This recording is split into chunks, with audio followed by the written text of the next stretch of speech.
உலகம் யாவையும் தாமுளவாக்கலும் நிலைபெறுத்தலும் நீக்கலும் நீங்களா அலகிலா விளையாட்டுடையார். அவர் தலைவர் அன்னவர்க்கே சரண் நாங்களே. உலகெலாம் உணர்ந்து ஓதற்கரியவன், நிலவுலாவிய நீர்மலிவேணியன், அலகில் சோதியன், அம்பலத்தாடுவான், மலர் சிலம்படி வாழ்த்தி வணங்குவான். சிற்றம் சிறுகாலே வந்துன்னை சேவித்து உன் பொற்றாமரை அடியே போற்றும் பொருள்களாய் பெற்றமை துண்ணும் குலத்தில் பிறந்து நீ எங்களை குற்றையவர் கொள்ளாமல் போகாதே. இற்றை பறைகொள்வான் அன்றுகான் கோவிந்தா, எற்றைக்கும் ஏழேழ் பிறவிக்கும் முந்தன்னோடு உற்றோமேயாவோம், உனக்கே நாம் ஆட்செய்வோம், மற்றை நம் காமங்கள் மாற்று. குருர் பிரம்மா குருர் விஷ்ணு குருதேவோ மகேஸ்வரக குரு சாக்ஷாத் பரம்பிரம்ம தஸ்மை ஸ்ரீ குரவே நமக. ஸ்ருதி ஸ்மிருதி புராணானாம் ஆலயம் கருணாலயம், நமாமி பகவத்பாத சங்கரம் லோகசங்கரம். எப்போ வருவாரோ என்று அருளாளர்கள் ஒவ்வொருவரையும் தேரில் பவனி வரச் செய்து கொண்டிருக்கும் ஸ்ரீ கிருஷ்ணா ஸ்வீட்ஸ் திருவாளர் கிருஷ்ணன் அவர்களே, கிருஷ்ணா ஸ்வீட்ஸ் நிர்வாக பெருமக்களே, தேரில் பவனி வந்து கொண்டிருக்கிற இந்த அருளாளர்களை எல்லாம் தரிசிப்பதற்காக வந்திருக்கிற ஆஸ்திக அன்பர்களே, பெரியோர்களே, அனைவருக்கும் அன்பான வணக்கங்கள். இந்த மேடையை பார்க்கும் போதே கொஞ்சம் பயமாக இருக்கிறது. ஆழித்தேர் போன்ற அமைப்பு. திருவாரூர் கமலாலய திருக்கோயிலின் தேருக்கு ஆழித்தேர் என்று பெயர். அது ஏன் ஆழித்தேர் என்று அழைக்கப்படுகிறது என்பதற்கான காரணத்தை மிக அற்புதமாக விளக்கியவர் பெரிய பெரியவா என்கிற மகாஸ்வாமிகள். இந்த ஆழித்தேர் உருவானதற்கு பின்னால் ஒரு கதை உண்டு. அந்த கதை அநேகமாக நிறைய பேருக்கு தெரிந்திருக்கும். ஆனால் ஆழித்தேர் என்கிற பெயர் ஏன் வந்தது என்பதற்கான காரணம் தெரிந்திருக்காது. சோழ வம்சத்தில் முசுகுந்தன் என்று ஒரு மன்னன். அந்த மன்னனை ஒரு முறை தேவலோகத்திலே இருந்து கூப்பிட்டார்கள். இது வழக்கம். தேவலோகத்தில் ஏதாவது சிக்கல் ஏற்பட்டால் எந்த அசுரனாவது வந்து தேவேந்திரனுக்கும் மற்ற தேவர்களுக்கும் சிக்கல் கொடுத்தால், துன்பம் கொடுத்தால் யாரை அழைப்பார்கள் என்றால் பூமியிலிருந்த சில மன்னர்களை அழைப்பார்கள். அந்த வரிசையில் முசுகுந்த சக்கரவர்த்தியும் ஒருவர். முசுகுந்த சக்கரவர்த்தியும் போனார். தேவலோகத்தில் தேவர்களை காப்பாற்றுவதற்காக அசுரர்களிடத்தில் சண்டையிட்டார். அந்த யுத்தத்தில் வெற்றியும் பெற்றார். தேவலோகத்தில் இந்திரனை மறுபடியும் அவனுடைய சிம்மாசனத்தில் உட்காரச் செய்துவிட்டு, கவலைப்படாதே, இனிமேல் உனக்கு பிரச்சனைகள் இல்லை, துன்பம் இல்லை என்று சொல்லிவிட்டு பூலோகத்திற்கு போகிறேன், என்னுடைய ராஜ்யத்தை பார்த்து கொள்ள வேண்டும் இல்லையா, நான் போகிறேன் என்று புறப்படுகிறார்.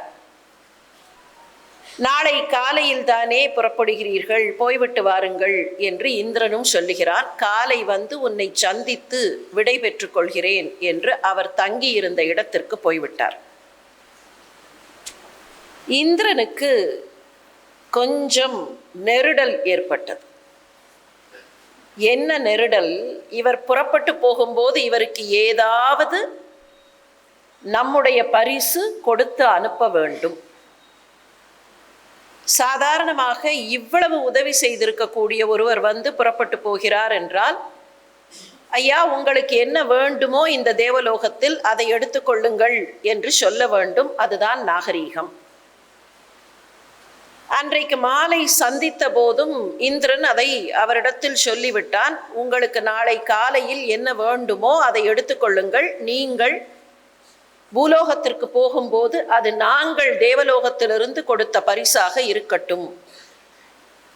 சொல்லிவிட்டானே தவிர இந்திரனுக்கு இப்படி சொல்லிவிட்டோமே என்கிற நெருடல் ஏற்பட்டது.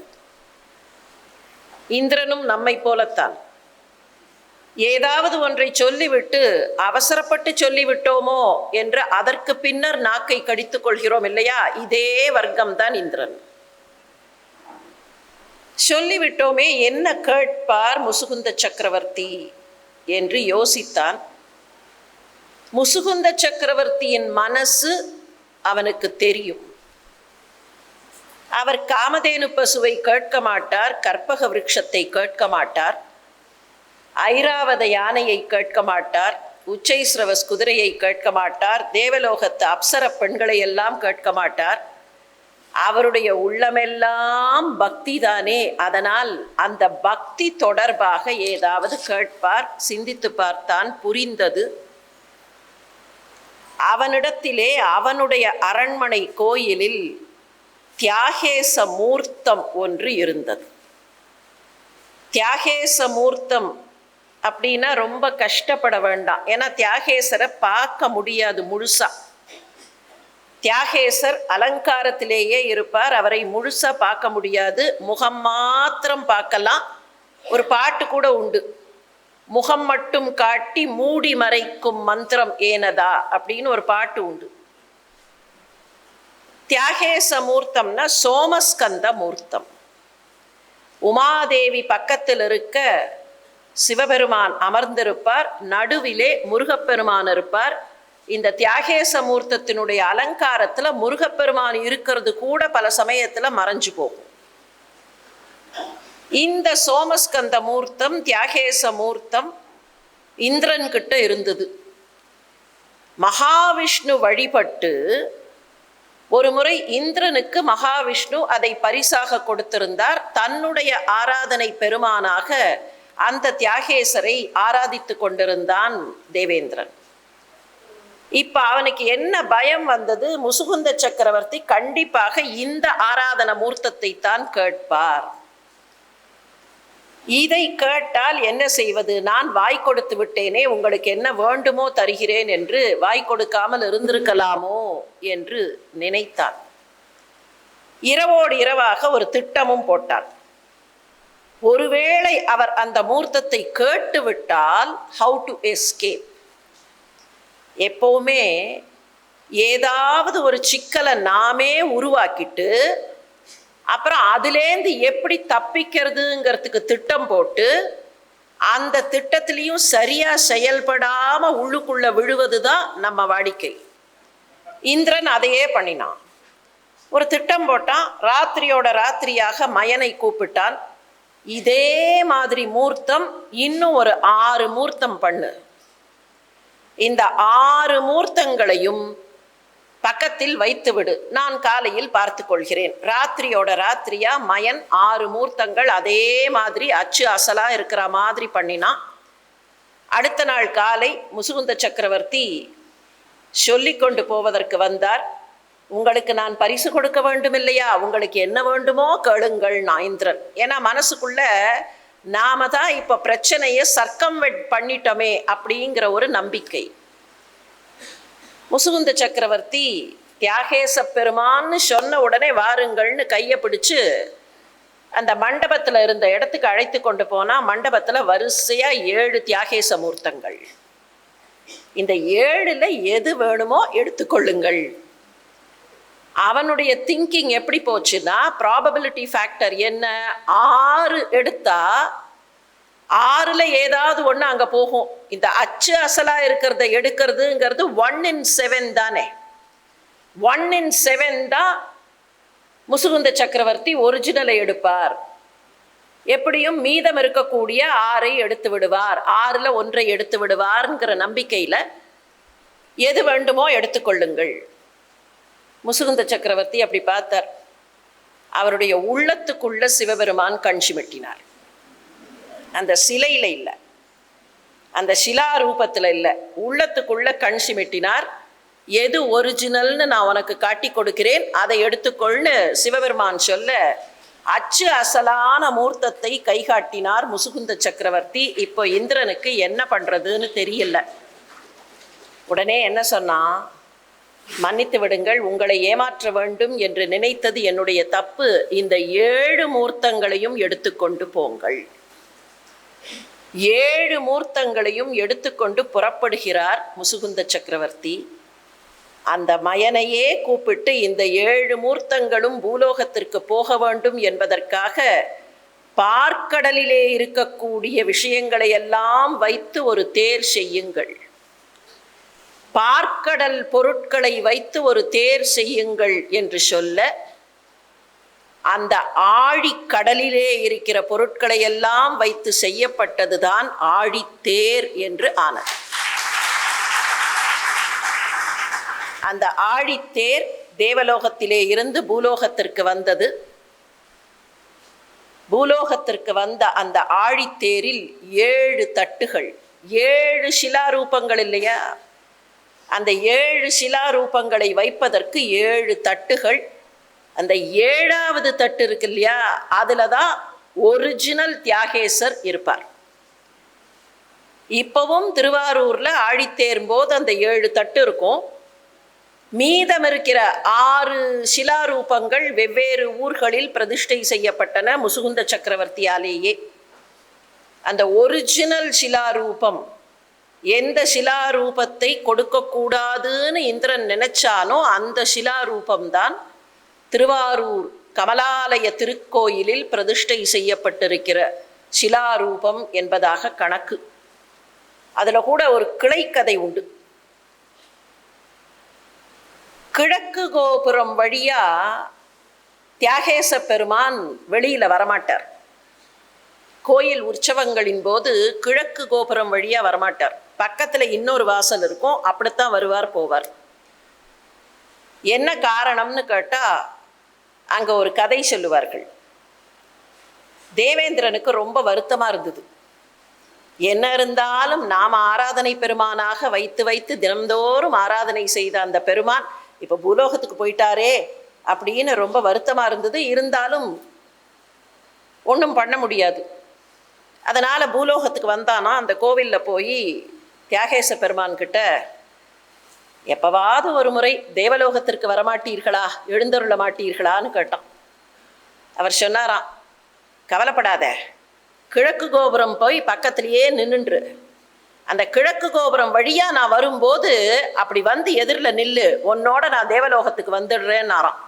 சொன்னதுதான் சொன்னாரே தவிர, தேவேந்திரன் இன்னமும் அங்கேயே காத்து கொண்டிருக்கிறான். ஆனால் கிழக்கு கோபுரத்துக்குள்ள வராம தியாகேச பெருமான் பக்கத்துல இருக்கிற வழியாக போய்விடுகிறார் அப்படின்னு ஒரு ஸ்தல புராண கதை அந்த பகுதியில் உண்டு. இத்தனை சிறப்பு மிக்க ஒரு ஆழித்தேர். அந்த ஆழித்தேரில் தியாகேச பெருமான் எழுந்தருளுகிற அந்த ஆழித்தேரில் வந்து அமர வேண்டும் என்றால் கொஞ்சம் பயமாகத்தானே இருக்கும். முசுகுந்த சக்கரவர்த்தியை கொஞ்சம் நினைவுபடுத்திக் கொள்கிறேன்.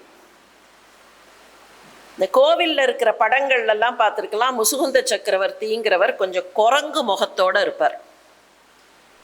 பூர்வ ஜென்மத்தில் குரங்காக இருந்து சிவபெருமான் அருளால் சோழ பரம்பரையில் அரசரானார் என்று கணக்கு. அடுத்த பிறவியில் நீ அரசனாக பிறப்பாய்னு சிவபெருமான் அருள் கொடுத்த போது ஒரே ஒரு விண்ணப்பம் வைத்தாராம், தயவு செய்து என்னுடைய முகத்தை மாற்றி விடாதீர்கள். ஒவ்வொரு முறை என் முகத்தை பார்க்கும் போதும் எனக்கு பழையதெல்லாம் நினைவில் இருக்க வேண்டும், அந்த பழையதை நான் நினைத்து பார்க்க வேண்டும்னு சொன்னா முகம் குரங்கு முகமாகவே இருக்கட்டும்னு கேட்டாராம். அதனால தான் முசுகுந்த சக்கரவர்த்தி பேரே முசுகுந்தன். முசுன்னு சொன்னா குரங்குன்னு அர்த்தம். தன்னுடைய பழசை மறந்துவிடக்கூடாதுன்னு கேட்ட வினயமான அந்த அரசர் இந்த ஆழித்தேரை பார்க்கும்போது அந்த அரசரும் நினைவுக்கு வருகிறார் என்பதை எண்ணி பார்த்து பெரிய பெரியவா கிட்ட வருவோம். பெரிய பெரியவா என்பதுதான் காஞ்சி மடத்தில் அவரை வழக்கமாக அழைக்கிற பெயர். இந்த பெரியவா அப்படிங்கிற பெயருக்கு வேற ஒன்றும் காரணம் இல்லை. நம்ம வீட்டிலையே ஒரு 10-12 பேர் இருந்த அந்த காலத்து ஜாயிண்ட் ஃபேமிலி சிஸ்டம் என்று நினைத்து பாருங்கள். 4-5 சகோதரர்கள் இருப்பார்கள். இந்த 4-5 சகோதரர்கள்ல மூத்தவர் ஒருத்தர் இருக்காருன்னு சொன்னா வீட்டில் இருக்கக்கூடியவர்கள் எப்படி ரெஃபர் பண்ணுவார்கள்? பெயரை சொல்லியா ரெஃபர் பண்ணுவார்கள்? பெரியவர் என்ன சொன்னார் என்றுதான் கேட்பார்கள். நமக்கு வழிகாட்டக்கூடிய, நம் சார்பாக சில முடிவுகளை எடுக்கக்கூடிய, நமக்கு சந்தேகங்கள் வந்தால் நான் போய் ஆலோசனை கேட்கக்கூடிய நிலையில இருக்கிற ஒருத்தரை வீட்டிலேயே பெரியவர் அப்படின்னு தானே சொல்லுவோம். அந்த வகையில் தான் நமக்கு குருவாக, நமக்கு ஆச்சாரியராக, நமக்கு வழிகாட்டக்கூடியவராக இருந்த அந்த மடாதிபதியை பெரியவா என்று அழைக்கிற ஒரு மரபு ஏற்பட்டது. ஒரு காலகட்டத்தில் ஸ்ரீ காஞ்சி காமகோட்டி பீடத்தில் 3 பீடாதிபதிகள் வரிசையாக இருந்ததனால்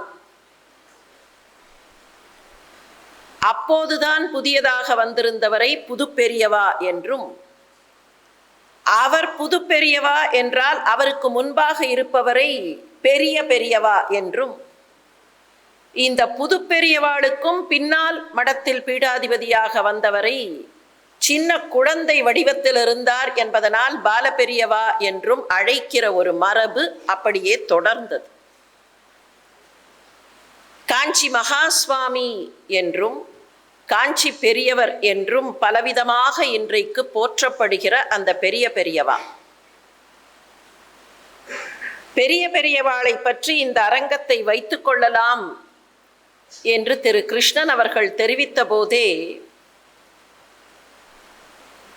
ஒரு சங்கதியை 2 பேரும் தீர்மானித்தோம். பெரிய பெரியவா எத்தனையோ அற்புதங்களை நிகழ்த்தி இருக்கிறார். ஆனால் அந்த அற்புதங்களை எல்லாம் அற்புதங்கள் என்று அவர் அழைத்ததும் இல்லை, அவற்றுக்கு அவர் சொந்தம் கொண்டாடியதும் இல்லை. இன்றைக்கு பல இடங்களில் அவருடைய சீடர்களாக இருந்தவர்கள், அந்த மரபிலே வரக்கூடியவர்கள், என்னுடைய வாழ்க்கையில் இப்படியெல்லாம் நடந்தது, அதற்கு காரணம் பெரியவாதான் என்று சொல்லக்கூடியதை பார்த்திருக்கிறோம், கேட்டுக்கொண்டிருக்கிறோம். இன்னும் சொல்ல போனால் கடந்த 60-70 ஆண்டுகளில் தென்னிந்தியாவில் மாத்திரமல்ல, இந்திய திருநாட்டில் வாழ்ந்த எத்தனையோ பேர் அவருடைய அருளுக்கு பாத்திரமாகி இருக்கிறார்கள். அவரவர்களுக்கு there will be an experiential side. அவரவர்கள் வாழ்க்கையில அவருடைய பங்கு ஏதோ ஒரு விதத்தில் இருந்து கொண்டுதான் இருக்கும். ஆனால் அந்த அற்புதங்கள், அவர் நிகழ்த்திய அதிசயங்கள், அந்த அதிசயங்களையோ அற்புதங்களையோ இப்போது நாம் சிந்திக்க போவது இல்லை. ஒரு முறை ஒரு பக்தர் சொன்னாராம், அவருக்கு ஏதோ கஷ்டம், அந்த கஷ்டத்துக்கு பெரியவா கிட்ட போனா ஆறுதல் கிடைக்கும், ஏதோ ஒரு தீர்வு கிடைக்கும் என்கிற நம்பிக்கையில் அவர் புறப்பட்டு போகிறார். அப்படி போகும்போது, ஒரு ஊர் வழியாக போகும்போது அந்த ஊர்ல பெரியவா வந்திருப்பதாக ஒரு தகவல் கிடைக்கிறது. பெரியவாளை போய் தரிசிக்கலாம், அங்கதானே போறோம், காஞ்சிபுரத்துக்கு போறதுக்கு பதிலாக இங்கேயே போகலாம்னு நினைச்சு போறார். பெரியவாளை தரிசிக்கிறார்.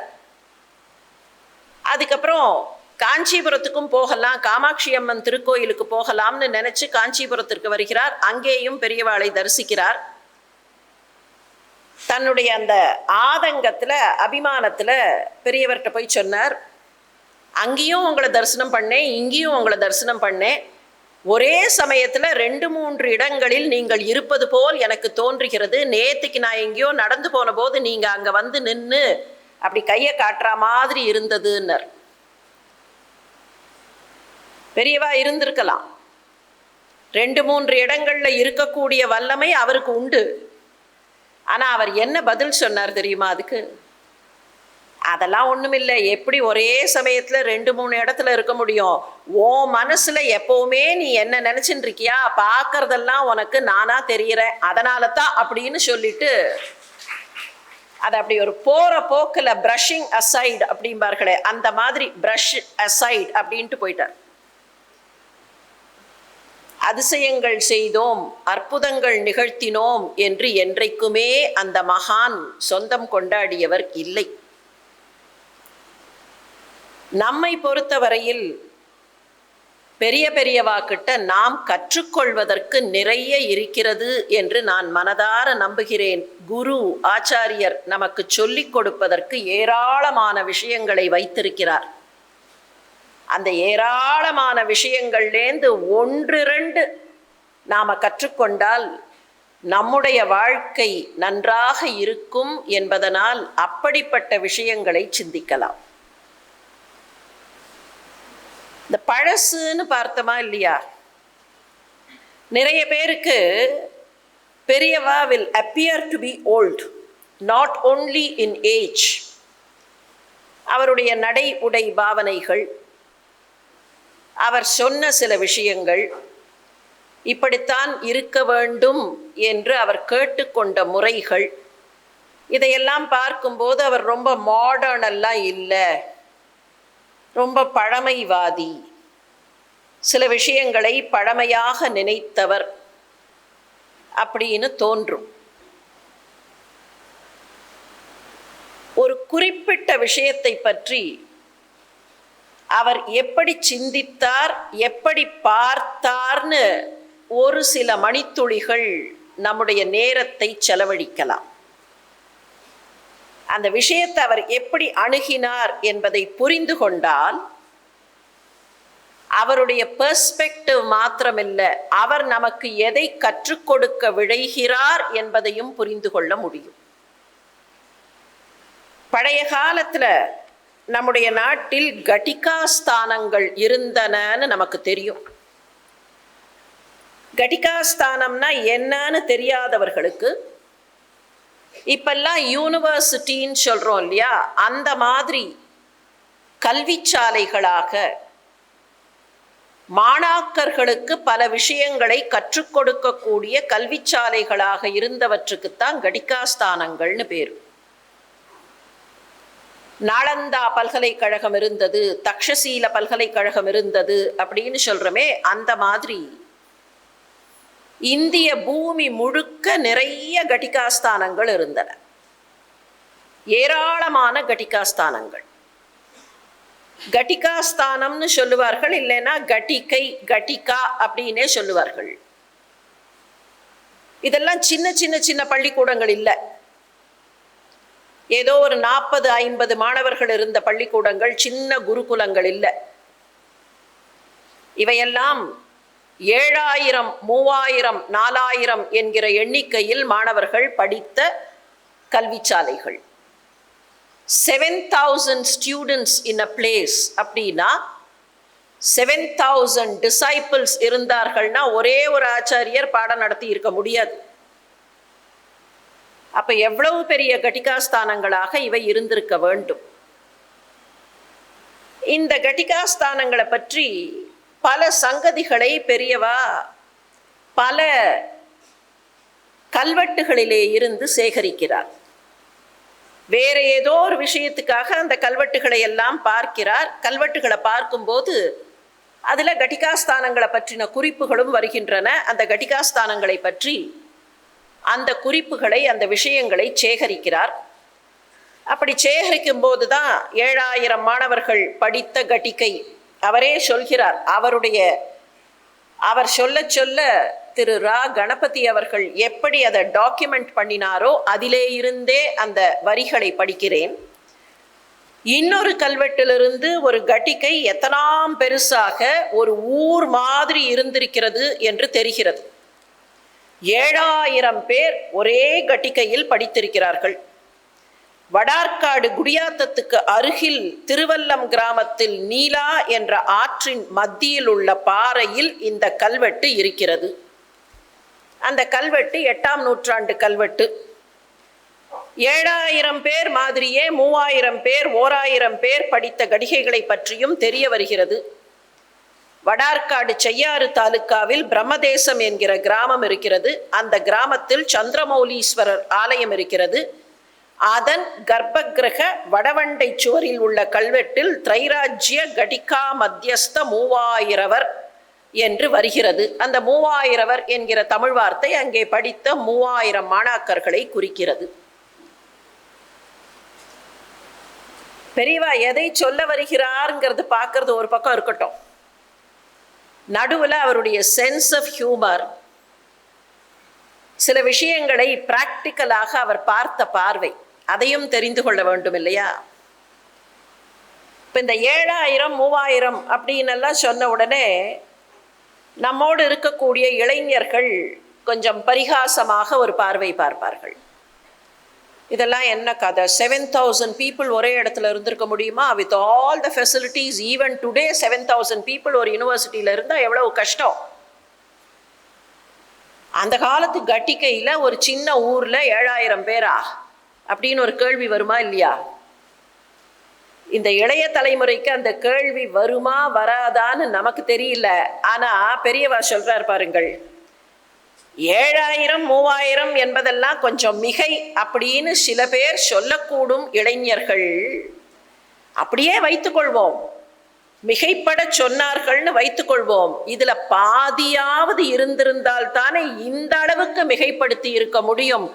7000 பேர்ல 3500 பேர் இருந்திருந்தா கூட அது பெரிய கட்டிகை தானே. இதை எதற்கு சொல்றேன், எந்த அளவுக்கு நம்ம சராசரி மனசு எப்படியெல்லாம் சிந்திக்கும்னு அவர் திங்க் பண்ணியிருக்கார். இப்ப இந்த கட்டிகையை பற்றியெல்லாம் சொல்லி கொண்டு வரும்போது அவருக்கு ஒரு சந்தேகம் வருகிறது. அவருக்கு கூட சந்தேகமா அப்படின்னு கேட்கலாம். அவருக்கு ஒரு சந்தேகம் வருகிறது, கட்டிகைன்னு ஏன் பேர் வந்தது? கல்விச்சாலைக்கு கட்டிகை என்று ஏன் பெயர் வந்தது? கட்டிகைன்னு சொன்னா டைம் மெஷர், ஒரு நாழிகை பொழுதுக்கு கட்டிகைன்னு பேர். இந்த கட்டிகாரம் அப்படின்னு சொல்றோமா இல்லையா, கட்டிகையிலேந்து வந்த வார்த்தை தான் இந்த கட்டிகாரம்ங்கிறதும். நேரத்தை கணக்கிடக்கூடிய முறையில் கட்டிகைங்கிறது ஒரு நாழிகை நேரம். கட்டிகைக்கு கடிகார தொடர்புண்டா?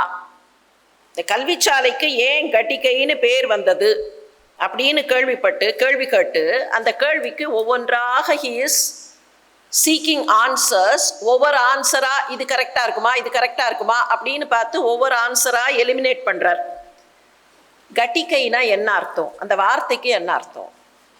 கட்டம்னா பானை, கட்டிகைனா சைஸ்ல சின்ன பானைன்னு அர்த்தம். லதா அப்படின்னா கொடி, லத்திகைன்னு சொன்னா சைஸ்ல சின்னதா இருக்கிற கொடி. இப்ப கட்டம்னா பானை, கட்டிகைனா சின்ன பானை. அப்போ காலேஜ் மாதிரி இருக்கிற வித்யாசாலைக்கு ஏன் கட்டிகா என்று பேர்?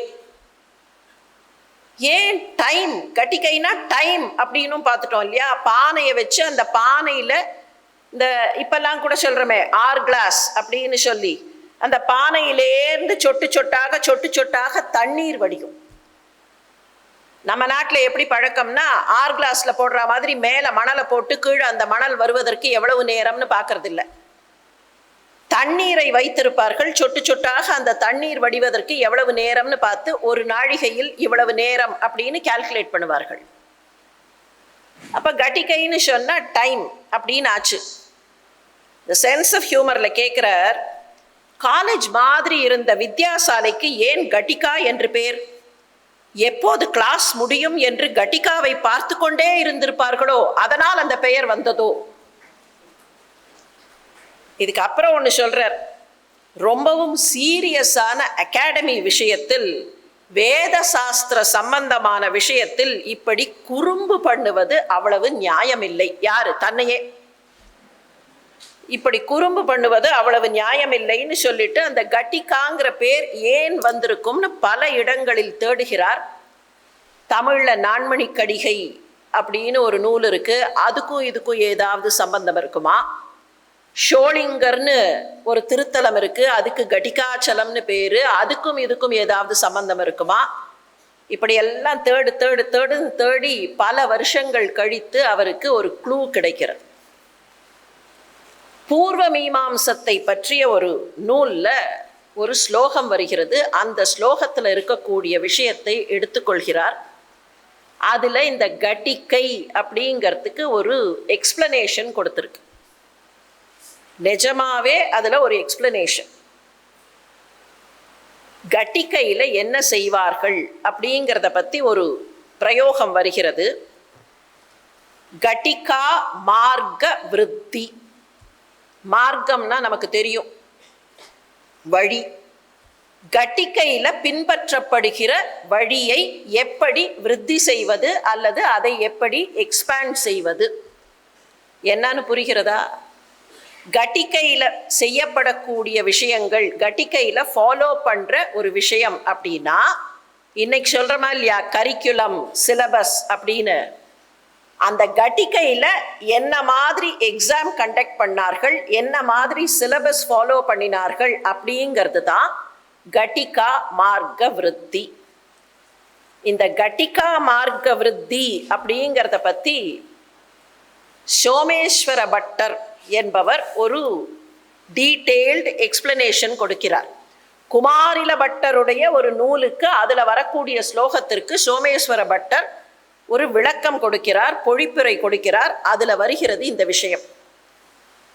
கட்டிக்கையில் ஏன் கட்டிக்கைன்னு பேர் வந்துதான், இப்போ அங்கே படித்தவர்கள்லாம் மாணவர்கள், வேத அத்தியனம் கற்றுக்கொண்ட மாணவர்கள்.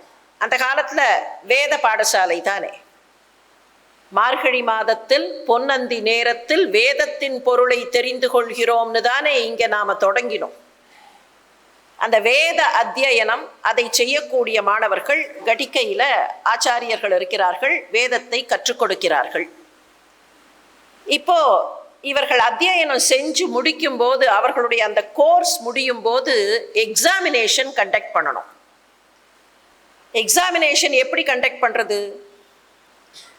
வேத அத்தியனம்னு சொன்னால் அந்த வேத மந்திரத்தை சொல்லி, இந்த மந்திரத்தை உனக்கு தெரியுமா சொல்லு அப்படின்னா அந்த மந்திரத்தை முழுசாக ரிசைட் பண்ணணும். இதில் என்ன ஒரு சிக்கல் தெரியுமா? அந்த மந்திரத்தினுடைய முதல் வார்த்தையை சொல்லி இதை ரிசைட் பண்ணுன்னு சொன்னால் it is not a real examination. நமக்கெல்லாம் தெரியும், நிறைய விஷயங்கள் நாமும் மனப்பாடம் பண்ணி பழக்கப்பட்டிருக்கோம். இந்த மனப்பாடம் பண்ணுற விஷயத்த முதல் வார்த்தையை ஆரம்பித்து கொடுத்தா போகிறோம், அதுக்கப்புறம் கிடு கிடு கிடு கிடு கிடு கிடுன்னு அது கொட்டும், நடுவில் நிறுத்தினா போச்சு. ஆனால் ஆரம்பித்து கொடுத்துட்டா ஸ்டாப்பே பண்ணாமல் அது பாட்டுக்கு கொட்டும், அதில் என்ன இருக்குன்னு கூட புரியாது. எத்தனை பேர் நர்சரி ரைம் அந்த காலத்தில் படித்தது, அதை வார்த்தையை ஆரம்பித்தா அதுக்குள்ளே என்ன இருக்குன்னே தெரியாமல் சொல்கிறோமா இல்லையா? அதே மாதிரி தான் இந்த அத்தியனம்ங்கிறதே பேசிக்கலி மனனம் செய்து படித்திருப்பது. அந்த மந்திரத்தை அவர்கள் மனனமாக தெரிந்து வைத்திருக்க வேண்டும். அப்போ இவர்களுக்கு எக்ஸாம் நடத்தும் போது முதல் வார்த்தையை சொல்லி இதை சொல்லு அப்படின்னு கேட்க முடியாது. கேட்டால் அது கரெக்டான எக்ஸாமினேஷன் இல்லை.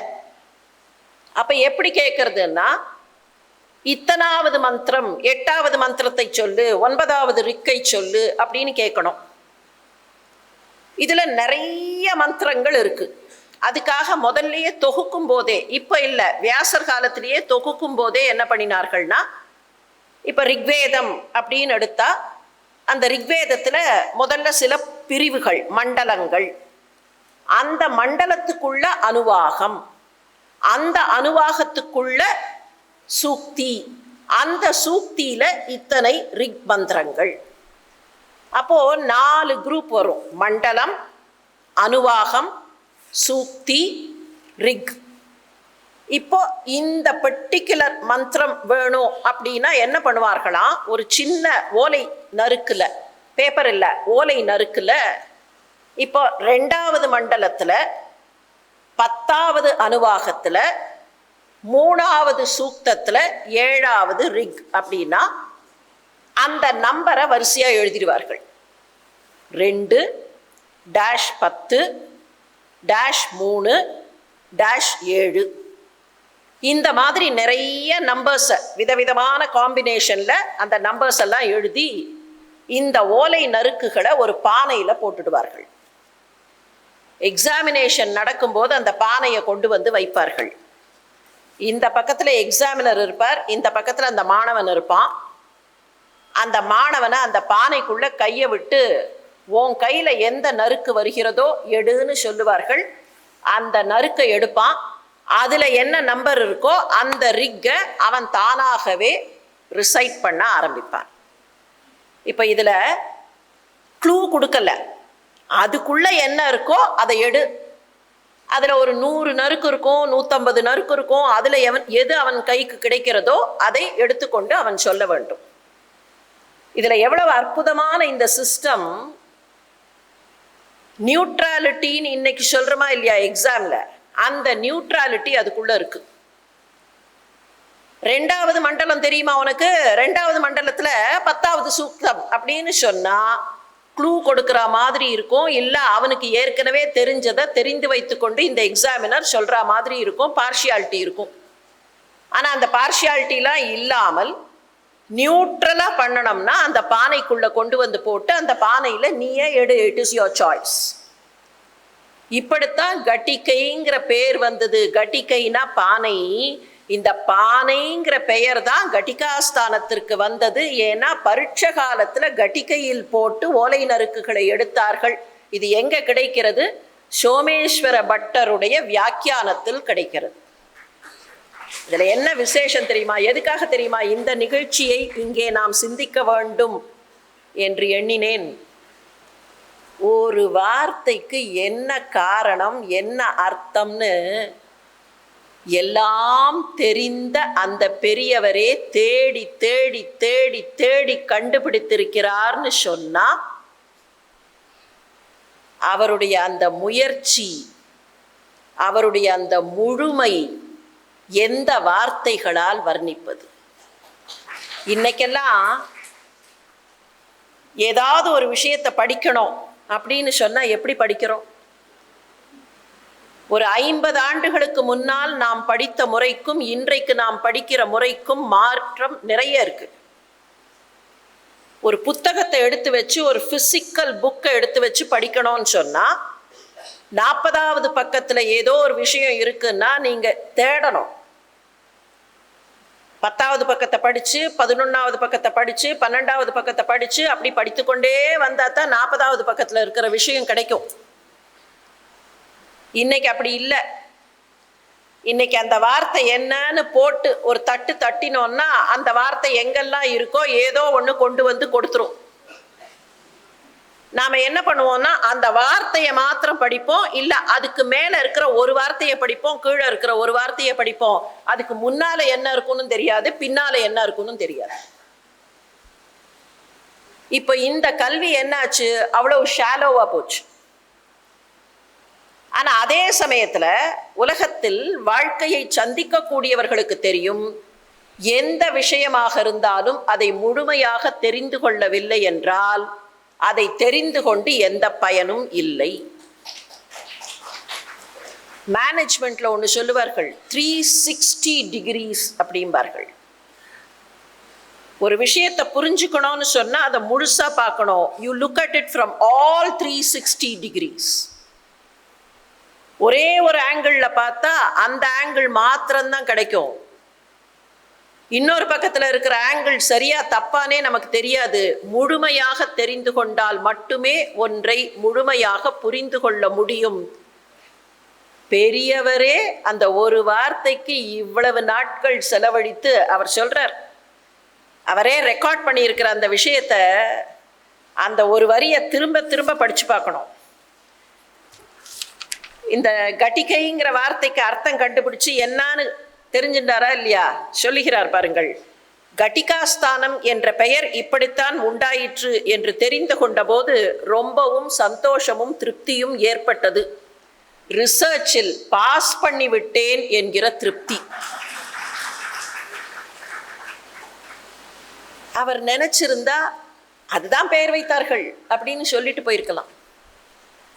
ஆனால் ஒரு விஷயத்தை தேடி கண்டுபிடிக்கணுங்கிற அந்த ஆர்வத்தில் எவ்வளவு தூரத்திற்கு அதை திரும்ப திரும்ப திரும்ப திரும்ப தேடி கண்டுபிடித்திருக்கிறார்.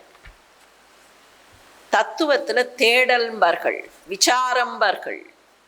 அந்த விசாரம் அங்க மாத்திரம் இல்ல, சாதாரண விஷயங்கள்ல கூட முழுமையான விசாரம் இருந்தாதான் அது முழுமையான அறிவாக, முழுமையான ஞானமாக பரிமளிக்குங்கிறதுக்கு பெரியவா ஒரு பெரிய எக்ஸாம்பிள். இன்னொன்னு கூட சொல்லலாம். பார்க்கும்போது வயதான தோற்றத்தில் இருக்கக்கூடியவர், 100 ஆண்டுகள் இந்த பூமியில் வாழ்ந்தவர். ஆனா மனத்தளவில் அவருக்கு மனம்னு சொல்றது தப்பு, ஏன்னா மனோநாசம் அடைந்தவர், அதையும் பார்க்க போறோம். உள்ளத்தளவில் என்றைக்கும் இளமையாக இருக்கக்கூடிய ஒரு ரகசியத்தை இப்படி தேடி தேடி கற்றுக்கொள்வதில் அவர் தெரிந்து வைத்திருந்தார். இங்கே எத்தனையோ எக்ஸ்பர்ட்ஸ்லாம் இருக்கிறார்கள். இந்த பர்சனாலிட்டியை பற்றி அனலைஸ் பண்ணுவார்கள். ஒருத்தருடைய பர்சனாலிட்டி எப்படிப்பட்டது அப்படி அனலைஸ் பண்ணும்போது அதில் ஒரு சின்ன நுணுக்கம் உண்டு. நாம் ஒருத்தரை பார்த்த உடனே அவருடைய ஃபிசிக்கல் ஏஜ், குரோனலாஜிக்கல் ஏஜ் என்னன்னு பார்த்து இவர் பெரியவர், இவர் சின்னவர், இவரை விட இவர் இளையவர் அப்படின்னு எல்லாம் சொல்கிறோமா இல்லையா? ஒருத்தர் வயதாகாமல் இருக்கிறார், இளமையாக இருக்கிறார், அவருடைய உள்ளம் இளமையாக இருக்கிறது அப்படிங்கிறதுக்கு எது மெஷர்? அவருடைய குரோனலாஜிக்கல் ஏஜை கண்டுபிடிக்கணும்னா தலை நரைச்சிருக்கு அப்படிலாம் வரிசையாக சொல்லலாம். இந்த இடத்துக்கே டெம்பிள்னு பேர். நெற்றி பொட்டுன்னு சொல்கிறோமே, அந்த இடத்துக்கு டெம்பிள்னு பேர். ஏன் அந்த இடத்துக்கு டெம்பிள்னு பேர் வந்ததுங்கிறதுக்கு ஒரு காரணம் உண்டு. எப்படி கட்டிகைங்கிற வார்த்தைக்கு ஆச்சாரியர் தேடி தேடி கண்டுபிடிச்சாரோ அந்த மாதிரி இந்த டெம்பிள்ங்கிற வார்த்தை ஏன் வந்தது, இந்த இடத்துக்கு நெற்றி பொட்டுக்கு ஏன் டெம்பிள் அப்படின்னு பேர் வந்ததுன்னு தேடினோம்னா கட்டிகைக்கு எவ்வளவு சுவாரஸ்யமான பதில் கிடைச்சதோ அதை விட சுவாரஸ்யமாக ஒரு பதில் கிடைக்கும். இந்த இடத்துக்கு ஏன் டெம்பிள்னு பேரு? டெம்பிள்னு சொன்னால் பிளேஸ் ஆஃப் வர்ஷிப்னு இன்னைக்கு நமக்கு தெரியும். ஆனால் ஒரிஜினலாக அந்த வார்த்தைக்கு பிளேஸ் ஆஃப் வர்ஷிப்னு அர்த்தம் இல்லை. அந்த வார்த்தைக்கான அர்த்தம் காலமாற்றம். ஆங்கிலத்தில் 2 வார்த்தைகளை பயன்படுத்துவார்கள். ஸ்பேஷியல் ரிலேஷன்ஷிப், டெம்பரல் ரிலேஷன்ஷிப் என்பார்கள். இடம் தொடர்பாக இருக்கக்கூடியது ஸ்பேஷியல், காலம் தொடர்பாக இருக்கக்கூடியது டெம்பரல். இந்த இடத்துக்கு ஏன் டெம்பிள்னு பேர் வந்தது தெரியுமா? ஒரு மனிதனுடைய வாழ்க்கையில் வயது ஏறிக்கொண்டே போகிறதுங்கிறத முதல்ல காட்டுறது இந்த இடம் தானா. காதோரம் நரை தெரிந்ததுன்னு சொல்றோமே, அந்த காதோரத்து நரை தெரிகிற இடம்ங்கிறதுனால, காலத்தை காட்டக்கூடிய இடம் இதுங்கிறதுனால இதற்கு டெம்பிள்னு பெயர் வைத்தார்கள். வெளியில தெரியக்கூடிய கால மாற்றங்கள், வயது மாற்றங்கள் பிசிக்கல் அப்பியரன்ஸ்ல தெரியும். ஆனால் ஒருத்தருடைய உள்ளம் இளமையாகத்தான் இருக்கிறது அப்படிங்கிறத எப்படி தெரிஞ்சுக்கிறது? there is only one parameter. யார் கற்றுக்கொள்வதற்கும் புதியதாக தெரிந்து கொள்வதற்கும் சித்தமாக இருக்கிறாரோ அவர் என்றென்றைக்கும் இளமையாக இருக்கிறார். ஒரு பீடாதிபதியா வந்து உட்கார்ந்து அந்த பீடத்தில் தன்னிகரற்ற ஆட்சியை நடத்தி கொண்டிருக்கிற ஒரு நிலையில கூட கட்டிகைங்கிற ஒரு வார்த்தைக்கு என்ன காரணம்னு கண்டுபிடிக்க முடியல. பல நாட்கள் தூக்கம் வரவில்லை. அந்த வார்த்தைக்கான காரணத்தை பல இடங்களில் தேடினேன்னு சொல்றாரே. அப்போ அந்த உள்ளம் எவ்வளவு இளமையாக கற்றுக்கொள்வதற்கு என்றைக்குமே சித்தமாக ஆயத்தமாக இருந்திருக்கிறதுன்னு புரிஞ்சுக்கலாம். மகா பெரியவர்கிட்ட அவர் சொன்ன உபதேசங்களை கேட்கறது ஒரு பக்கம், அவர் சொல்லாமல் இப்படி சொல்லி இருக்கக்கூடிய உபதேசங்களை உணர்ந்து கொள்வதுங்கிறது இன்னொரு பக்கம். பெரியவர்களே, மகா பெரியவரை நினைக்கும் போதெல்லாம் ஒரு சில விஷயங்கள் நமக்கு நினைவுக்கு வர வேண்டும். அந்த விஷயங்களை என்றைக்குமே இந்த தேசத்தை சேர்ந்தவர்கள் எண்ணி பார்க்க வேண்டும் என்று அவர் ஆசைப்பட்டார். ரொம்ப பெரிய பெரிய விஷயங்கள் இல்லை, ரொம்ப ஆர்டினரி அப்படின்னு நாம நினைக்கக்கூடிய விஷயங்கள். அவர் ஒன்று சொல்லுவார், அந்தந்த ஊர்களில் இருக்கிற கோவில்களை பராமரியுங்கள்,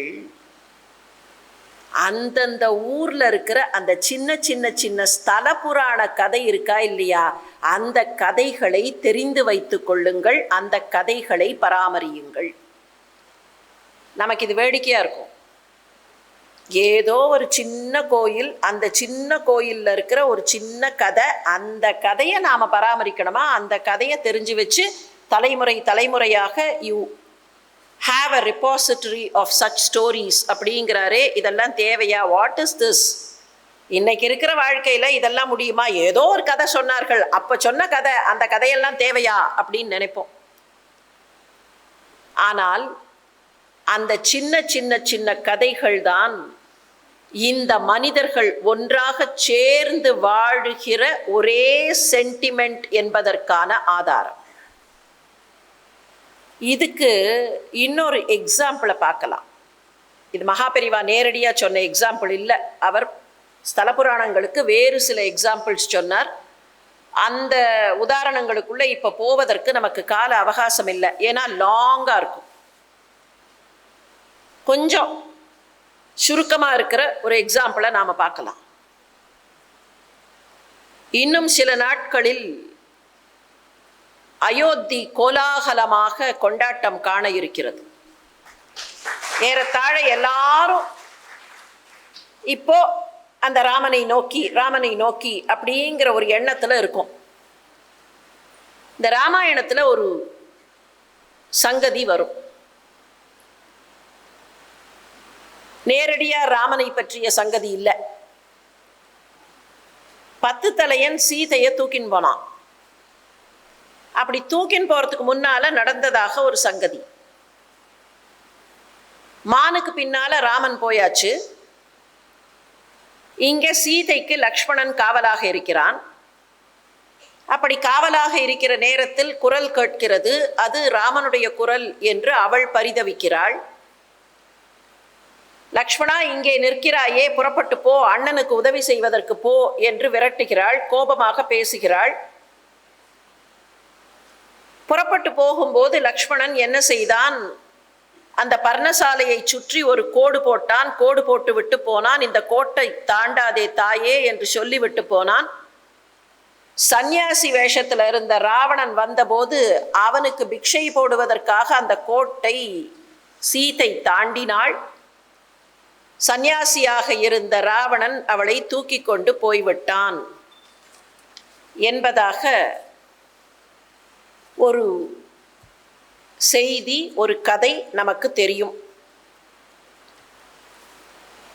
இப்ப இந்த கதை எந்த ராமாயணத்துல இருக்கு? இங்க இருக்கக்கூடிய பண்டிதர்களை உள்ளிட்டு இருக்கிற சபையை பார்த்து கேட்கிறேன், இந்த கதை எந்த ராமாயணத்துல இருக்கு? வால்மீகி ராமாயணத்துல இல்லை, கம்ப ராமாயணத்துல இல்லை, துளசி ராமாயணத்துல இல்லை. இந்த நாட்டில் இருக்கிற 3 பிரதான ராமாயணங்கள் இவைதான். இந்த 3லையும் இல்லை.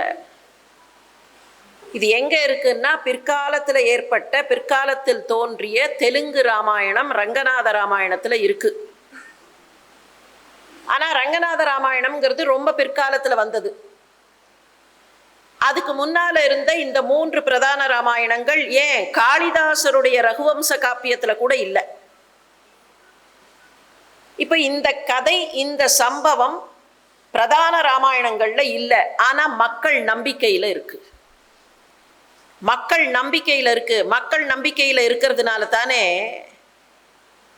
கரப்பாம்பூச்சி வராம இருக்கணும்னு சொன்னா அந்த ஆன்டி காக்ரோச் ரெப்பல்லண்ட்டுக்கு என்ன பெயர் வைத்தார்கள்? லக்ஷ்மண் ரேகா. தெரியாம வைக்கல. கிழிச்ச கோட்டை தாண்டக்கூடாது அப்படிங்கிறது கரப்பாம்பூச்சிக்கு தெரியுங்கிறதுக்காக இல்லை. கரப்பாம்பூச்சிக்கு தெரியாது. ஆனா இந்த மாதிரி ஒன்று நடந்ததாக இந்த தேசம் நம்புகிறது, இந்த மக்கள் நம்புகிறார்கள். மக்களுடைய நம்பிக்கைக்குள்ள இருக்கு. ராமாயண காப்பியத்துல இருக்கா இல்லையாங்கிறது முக்கியம் இல்ல, மக்கள் நம்பிக்கையில இருக்கா இல்லையாங்கிறது தான் முக்கியம். சாகித்ய அகாடமியின் தலைவராக இருந்தவர் அவர் ஒரு முறை சொன்னார், 27 வருஷமா தேடுறேன், 27 வருஷமா தேடுறேன், இது எந்த ராமாயணத்திலையும் பிரதான ராமாயணத்துல இல்லை, இருந்தாலும் மக்கள் நம்பிக்கையில இருக்கிற விஷயத்தை இல்லைன்னு சொல்லிடக்கூடாதுங்கிறதுக்காக ஸ்லோகமாக வரி வரியாக தேடுகிறேன், ஒருவேளை என் கண்ணுக்கு படாமல் எங்கேயாவது இருந்திருக்கிறதோ என்று. இது எதுக்கு சொல்றேன் தெரியுமா? ஸ்தல புராண கதைகள், கோவில்கள்ல இருக்கக்கூடிய கதைகள்னு மகாஸ்வாமி சொன்னாரு. அதுக்கு என்ன அர்த்தம்னா, நம்ம நம்பிக்கையில ஊறி போன சம்பவங்கள், நிகழ்வுகள். உள்ளத்துக்குள்ள இருக்கிற ஃபெய்த் தான் முக்கியமே தவிர ஒரு பர்டிகுலர் டெக்ஸ்ட்ல அது இருக்கா இல்லையாங்கிறது முக்கியம் இல்லை. இந்த டெக்ஸ்ட்ல இருக்கா, இந்த டெக்ஸ்ட்ல இல்லையா, these are all mere academic analysis. அந்த அகாடமிக் அனாலிசிஸ் அதனுடைய எல்லை ஒரு வரைக்கும் தான். ஆனா அகாடமிக் அனாலிசிஸை தாண்டி மனிதர்களுடைய வாழ்க்கையில அவர்களுடைய நம்பிக்கை, அவர்களுக்கு அறத்தின் மீது தர்மத்தின் மீது இருக்கக்கூடிய பிடிமானம், இந்த பிடிமானத்திற்கு ஆதாரமாக இருக்கக்கூடிய எண்ணங்கள், இது செதஞ்சு போச்சுன்னா சமுதாயம் செதஞ்சு போகும். அதனால தான் கோவில்கள்ல இருக்கிற அந்த சின்ன சின்ன சின்ன கதைகளை, நம்பிக்கையில இருக்கிற கதைகளை சிதைத்து விடாதீர்கள், அவற்றை பராமரியுங்கள்னு பெரியவா கேட்டுக்கொண்டார். அந்த கதைகளை விட்டு விடாதீர்கள். அந்த கதை நிஜமா இல்லையாங்கிறது அக்கறை இல்லை, அதை பத்தி கவலைப்பட வேண்டாம். ஆனா இப்படி நடந்தது ஒண்ணுமில்லை. விநாயகரை பத்தி சொல்லும் போது ஒண்ணு சொல்லுவார், விநாயகர் கண்ணை குத்திடுவார் அப்படின்னு சொல்லுவார்கள் அப்படின்னு அவருடைய அந்த சென்ஸ் ஆஃப் ஹியூமர்ல நடுவுல ஒண்ணு சொல்லுவார். இப்ப அதையே கொஞ்சம் நினைச்சு பார்ப்போம். அந்த காலத்துல குழந்தைகளை வளர்க்கும் போது என்ன செய்வார்கள்னா, நீ ஒழுங்கா சாப்பிடலன்னு வச்சுக்கோ, ராத்திரி பிள்ளையார் வருவாராக்கும், அப்படியே தும்பிக்கையால அவன் வயத்துல குத்திருவாராக்கும் அப்படின்னு பயமுறுத்துவார்கள்.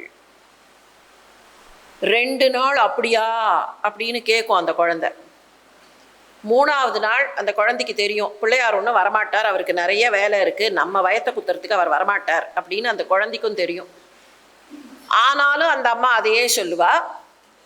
அப்படியான அந்த குழந்தையும் அம்மா சொல்றதை கேட்குற மாதிரி நடிக்கும்.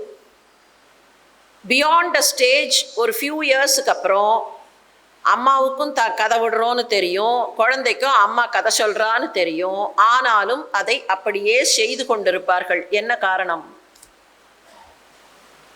பிள்ளையார் வரப்போறது இல்லைன்னு அந்த குழந்தைக்கு தெரியும். பிள்ளையார் ஒன்றும் கண்ணெல்லாம் குத்த மாட்டார், வயத்தெல்லாம் குத்த மாட்டார், அவருக்கு தும்பிக்கைக்கு நிறைய வேலை இருக்கு, இந்த வேலையெல்லாம் தும்பிக்கை பண்ணாது அப்படிங்கிறதெல்லாம் அந்த குழந்தைக்கு தெரிய ஆரம்பிச்சிடும். இருந்தாலும் அதை நம்புவது மாதிரி இருக்கும். என்ன காரணம்னா ஒன்னே ஒண்ணுதான், it instils a kind of moral fear in the mind. நாம செய்யற ஒவ்வொரு விஷயத்தையும் தெய்வம் எங்கிருந்தோ பார்த்து கொண்டிருக்கிறது அப்படிங்கிற ஒரு பயம் இருந்ததுன்னா கை தப்பு பண்ணாது, வாய் தப்பு பண்ணாது, எந்த விஷயத்திலையும் தப்பு நடக்காது. தெய்வம் எங்கேருந்தோ பார்த்துட்டு இருக்கு. இப்ப அந்த குழந்தை மனசுல என்ன போச்சு, நீ சாப்பிடலன்னா பிள்ளையார் வந்துருவார் அப்படின்னா ரொம்ப லாஜிக்கலா குவெஸ்டின் பண்ணா, ஆமா இத்தனை பெரிய யூனிவர்ஸ்ல, இத்தனை பெரிய உலகத்துல இந்த ஒரு ஜீவன் சாப்பிடலைங்கிறத மாத்திரம்தான் பகவான் பார்த்துட்டு இருக்க போறாரா அப்படின்னு கேட்கலாம். அதுக்காக இல்லை. அது இந்த குழந்தை மனசுல ஒரு விஷயம் விழுந்து போச்சா இல்லையா, நான் ஏதாவது செய்யாம விட்டா, இல்ல நான் ஏதாவது செஞ்சா தெய்வம் என்னை பார்த்து கொண்டே இருக்கிறது, so I should not make a mistake அப்படிங்கிற ஒரு மாரல் ஆங்கரேஜ் வந்துதா இல்லையா? தெய்வம் என்னை பார்க்கிறதுங்கிற எண்ணம் இருக்கிற வரையில சமுதாயத்தில் தவறுகள் அதிகப்படா. தெய்வம் என்ன பார்க்கலன்னு எப்ப சொல்ல ஆரம்பிச்சோமோ மன்னித்து விடுங்கள் இதை சொல்லுவதற்கு. தெய்வம் என்ன பார்க்கல, தெய்வம் எங்க இருக்குன்னே தெரியாது, தெய்வமே இல்லை அப்படின்னு எப்ப சொல்ல ஆரம்பிச்சோமோ அதுக்கப்புறம்தான் சமுதாயத்தில் தவறுகள் அதிகப்பட தொடங்கின. This is a fact. யார் சொன்னார்கள் எப்படி சொன்னார்கள்ங்கிறது கணக்கு இல்லை, இதுதான் உண்மை. அப்ப தெய்வம் என்னை பார்த்து கொண்டே இருக்கிறது அப்படிங்கிற அந்த எண்ணம் வருவதற்கு நமக்கு நாமே ஒரு கட்டுப்பாடை போட்டுக்கிறதுக்காகத்தான் அந்த கதைகளை, அந்த சின்ன சின்ன விஷயங்களை, உங்கள் ஊரில் இருக்கிற விஷயங்களை எல்லாம் விட்டு விடாதீர்கள்னு ரொம்ப ஸ்பெசிஃபிக்கா பெரியவா நமக்கு வழி போட்டு கொடுத்தார். பெரிய பெரிய விஷயங்களை அவர் சொல்லியிருக்கார். அவரை மாதிரி அத்வைதத்துக்கு புது டெஃபினிஷன் கொடுத்தவர்கள் கிடையாது. அத்வைத்தம்னா என்னங்கிறதுக்கு அவர் கொடுத்திருக்கக்கூடிய டெஃபினிஷன்லாம் சாதாரண டெஃபினிஷன் இல்லை. ஆனால் அதெல்லாம் ரொம்ப உயர்ந்த லெவல்ல. உயர்ந்த லெவலுக்கு நம்மால போக முடியாதான்னு கேட்க வேண்டாம். சராசரி வாழ்க்கையை சாதாரணமாக முறையாக வாழ கற்றுக்கொண்டால் அந்த இடத்துக்கு போகலாம். அந்த சராசரி வாழ்க்கை எப்படி வாழணும்னு சொல்றார் பாருங்கள். அவர் ஒரு அத்வைத்த பீட்டாதிபதி. அத்வைதம் தான் பெஸ்ட்னு சொல்லணும். ஆனா எடுத்த எடுப்புல போய் அத்வைத்த தியானம், ஆத்ம சாட்சா்காரம், நான் அப்படியே கண்ணை மூடிக்கொண்டு உட்கார்ந்து கொள்கிறேன், உள்ளுக்குள்ளே இருக்கக்கூடிய அந்த ஆன்மாவை நான் அப்படியே ஆத்ம சாட்சா்காரத்தில் அனுபவிக்கிறேன், இதெல்லாம் சொல்லலை. ரொம்ப சிம்பிளா நமக்கு புரிகிற மாதிரி நாம நடக்கக்கூடிய விதத்துல சில விஷயங்களை சொல்றார். ரொம்ப டீட்டெயில்டா அத்வைதத்தை பத்தி பேசும்போது எங்க ஆரம்பிக்கிறார் தெரியுமா? வீட்டுல ஒரு செப்பு சொம்பு இருக்கிறதுன்னு ஆரம்பிக்கிறார். வீட்டுல ஒரு செப்பு சொம்பு. இப்பெல்லாம் பல இடங்கள்ல அதை ரொம்ப அழகா தேய்ச்சு பளபளான்னு தேய்ச்சு அதை ஒரு ஆர்னமெண்டல் பீஸா கூட வைக்கிறோம். அந்த காலத்துல பயன்படுத்தினார்கள். இப்ப ஏன் பயன்படுத்துறது இல்லைன்னா வேற ஒன்றும் காரணம் இல்லை, இதெல்லாம் தேய்ச்சி தேய்ச்சி வச்சுக்கிறதுக்கே ரொம்ப கஷ்டமா இருக்கு. டே டு டே யூஸ்ல it is not easy, it is very difficult அப்படின்னு சொல்றோம். It was not considered difficult when technology and facilities were not available. அதுதான் அதுல பாரடாக்ஸ். ஒரு செப்பு பாத்திரத்தை தேய்க்கணும்னா புளிய போட்டு தேய் தேய் தேய் தேயின்னு தேய்ச்ச காலத்துல தேய்க்க முடிஞ்சுது. with all facilities available, with all gadgets available, நமக்கு இன்னைக்கு என்ன தோன்றுகிறது? நான் இதுக்கெல்லாம் நேரமே இல்லை. மன்னித்து விடுங்கள் இதை சொல்லுவதற்கும். ஒரு 30 வருஷத்துக்கு முன்னால என்ன நினைச்சோம்? ஹவுஸ் ஹோல்ட் அப்ளையன்சஸ் நிறைய இருந்ததுன்னா டக்கு டக்கு டக்குன்னு வேலையை முடிச்சிடலாம், நமக்கு எக்ஸ்ட்ரா டைம் கையில் இருக்கும்.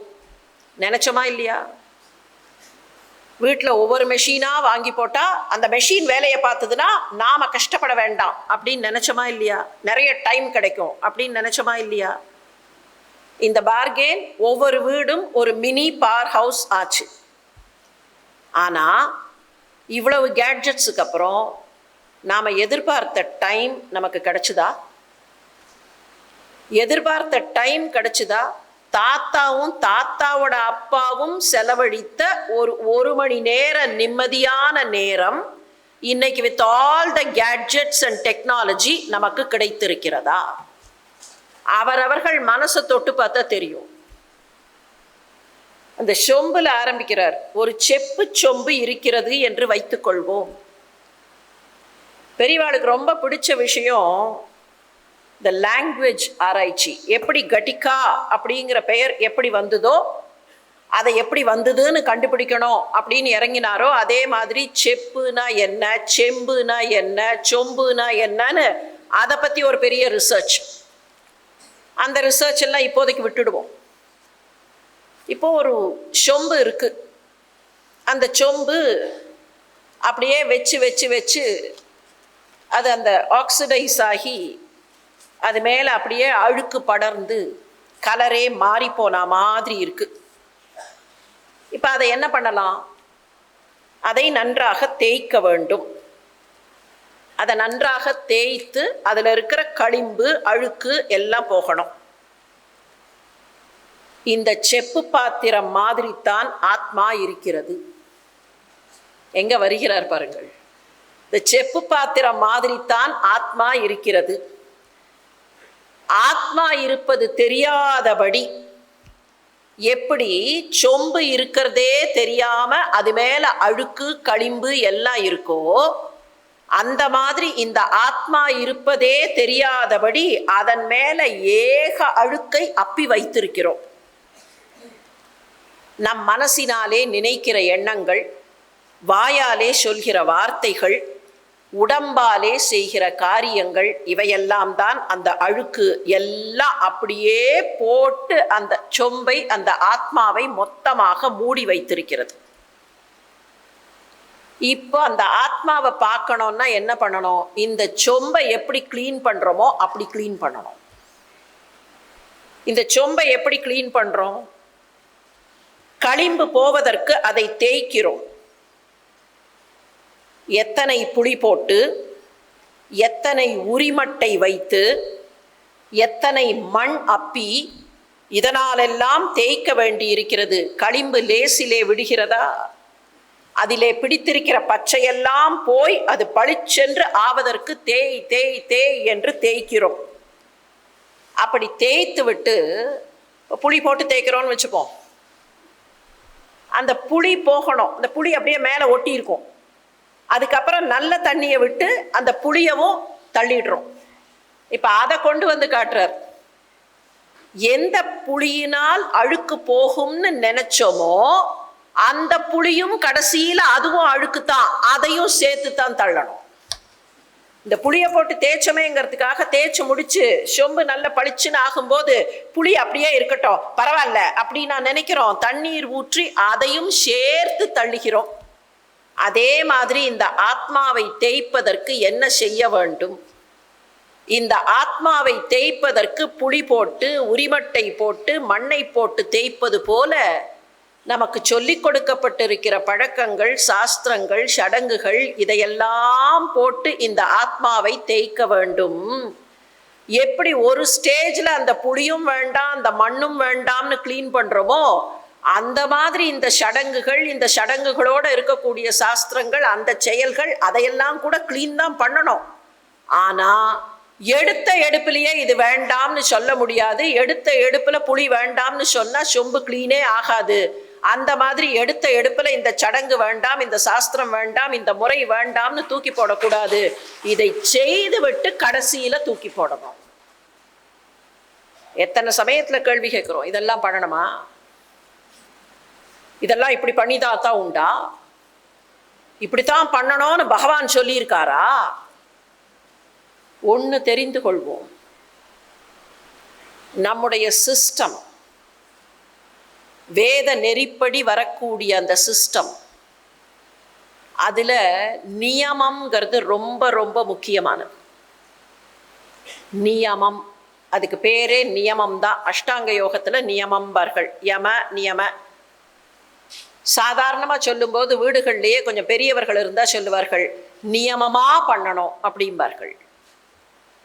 நமக்கு இந்த நியமம் அப்படிங்கிறதெல்லாம் கேட்ட உடனே ரொம்ப ஆர்த்தடாக்ஸு, அதெல்லாம் நாங்கள் பண்ணுற வழக்கம் இல்லைங்க, அதெல்லாம் சில பேர் தாங்க ரொம்ப அதுலேயே ஊறி போனவர்கள்.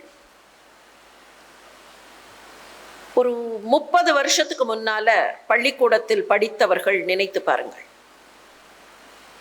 30 வருஷத்துக்கு முன்னால் பள்ளிக்கூடத்தில் இந்த பரீட்சை பேடு ஒன்று இருக்கும். அது ஒரு பாவமாக அந்த முனையெல்லாம் ஒரு மாதிரியாகி, அது ஒரு வருஷம் வாங்கி கொடுத்தா ஒரு 5 வருஷத்துக்கு அப்படியே தான், அதெல்லாம் எல்லாம் நல்லா தான் இருக்கு, போ அது போகிறோம் அப்படிம்பார்கள். அது கலர் கலரெலாம் இருக்காது, அது ஏதோ ஒரு அந்த பழுப்பு கலரில் இருக்கும். அதை தூக்கி கொண்டு தேர்வுக்கு போவோம். குறிப்பாக மேத்தமேட்டிக்ஸ் எக்ஸாமினேஷன். அந்த எக்ஸாமுக்கு போகும்போது என்ன சொல்லி அனுப்புவார்கள் வீட்டில் இருக்கிற பெரியவர்கள் நினச்சி பாருங்கள். கணக்கை பார்த்து போடு, ஸ்டெப்ஸை ஒழுங்காக போடு, ஆன்சரை பற்றி கவலைப்படாத, ஸ்டெப்ஸை கரெக்டாக போட்டேன்னா அதுவே போகும் சொன்னார்களா இல்லையா? இன்னும் சொல்ல போனால் சில சமயத்தில் ஆன்சர் சரியாக வரலனா கூட அந்த ஸ்டெப்ஸ் கரெக்டாக இருந்ததுன்னா அதுக்கு மார்க் கிடைக்கும். ஆனால் இன்னைக்கு அப்படியா சொல்கிறோம்? இன்னைக்கு the answer is important, the result is important இல்லையா? இந்த தேசத்தினுடைய முறை அது இல்லை. ஏன் மாடர்னைஸ் பண்ணிக்க கூடாதா அப்படின்னு கேட்கலாம். அப்பெல்லாம் பழசு ஒன்னொன்னா பண்ணணும். இப்பெல்லாம் அப்படி இல்லை, டக்குன்னு போயிடலாம். சாரி, டக்குன்னு போனா எல்லாமே கீழே கவுடும். மகாத்மா காந்தி ஒன்று சொல்லுவார், the end will not justify the means. The means will justify the end, but the end will not justify the means. எனக்கு கிடைக்கக்கூடிய ரிசல்ட் ஏதோ நல்லதாக கிடைத்து விட்டது என்பதனாலேயே நான் செய்த முறை சரியாக இருந்ததுன்னு அர்த்தம் இல்லை. முறை சரியாக இருந்தால் போக வேண்டிய இடத்திற்கு தன்னாலேயே சரியாக போய் சேரலாம்.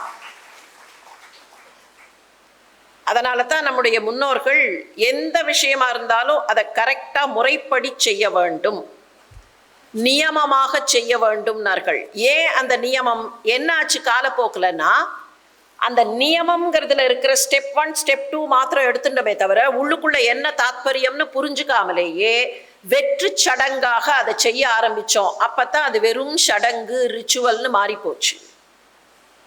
அது அவர்கள் தப்பு இல்லை, சரியாக புரிந்து கொள்ளாதது நம்முடைய தப்பு. ஆனா எதை செஞ்சாலும் மெத்தடாலஜி படி செஞ்சா கண்டிப்பாக போக வேண்டிய இடம் சரியான இடமாக இருக்கும். இதைத்தான் மகாஸ்வாமி திரும்ப திரும்ப சொல்வார். செய்யற எதுவா இருந்தாலும் அதை எப்படி செய்யணுமோ அப்படி செய்யணும், நியமமாக செய்ய வேண்டும், முறைப்படி செய்ய வேண்டும். ஆனானப்பட்ட ஷேக்ஸ்பியர் என்ன சொன்னார் தெரியுமா?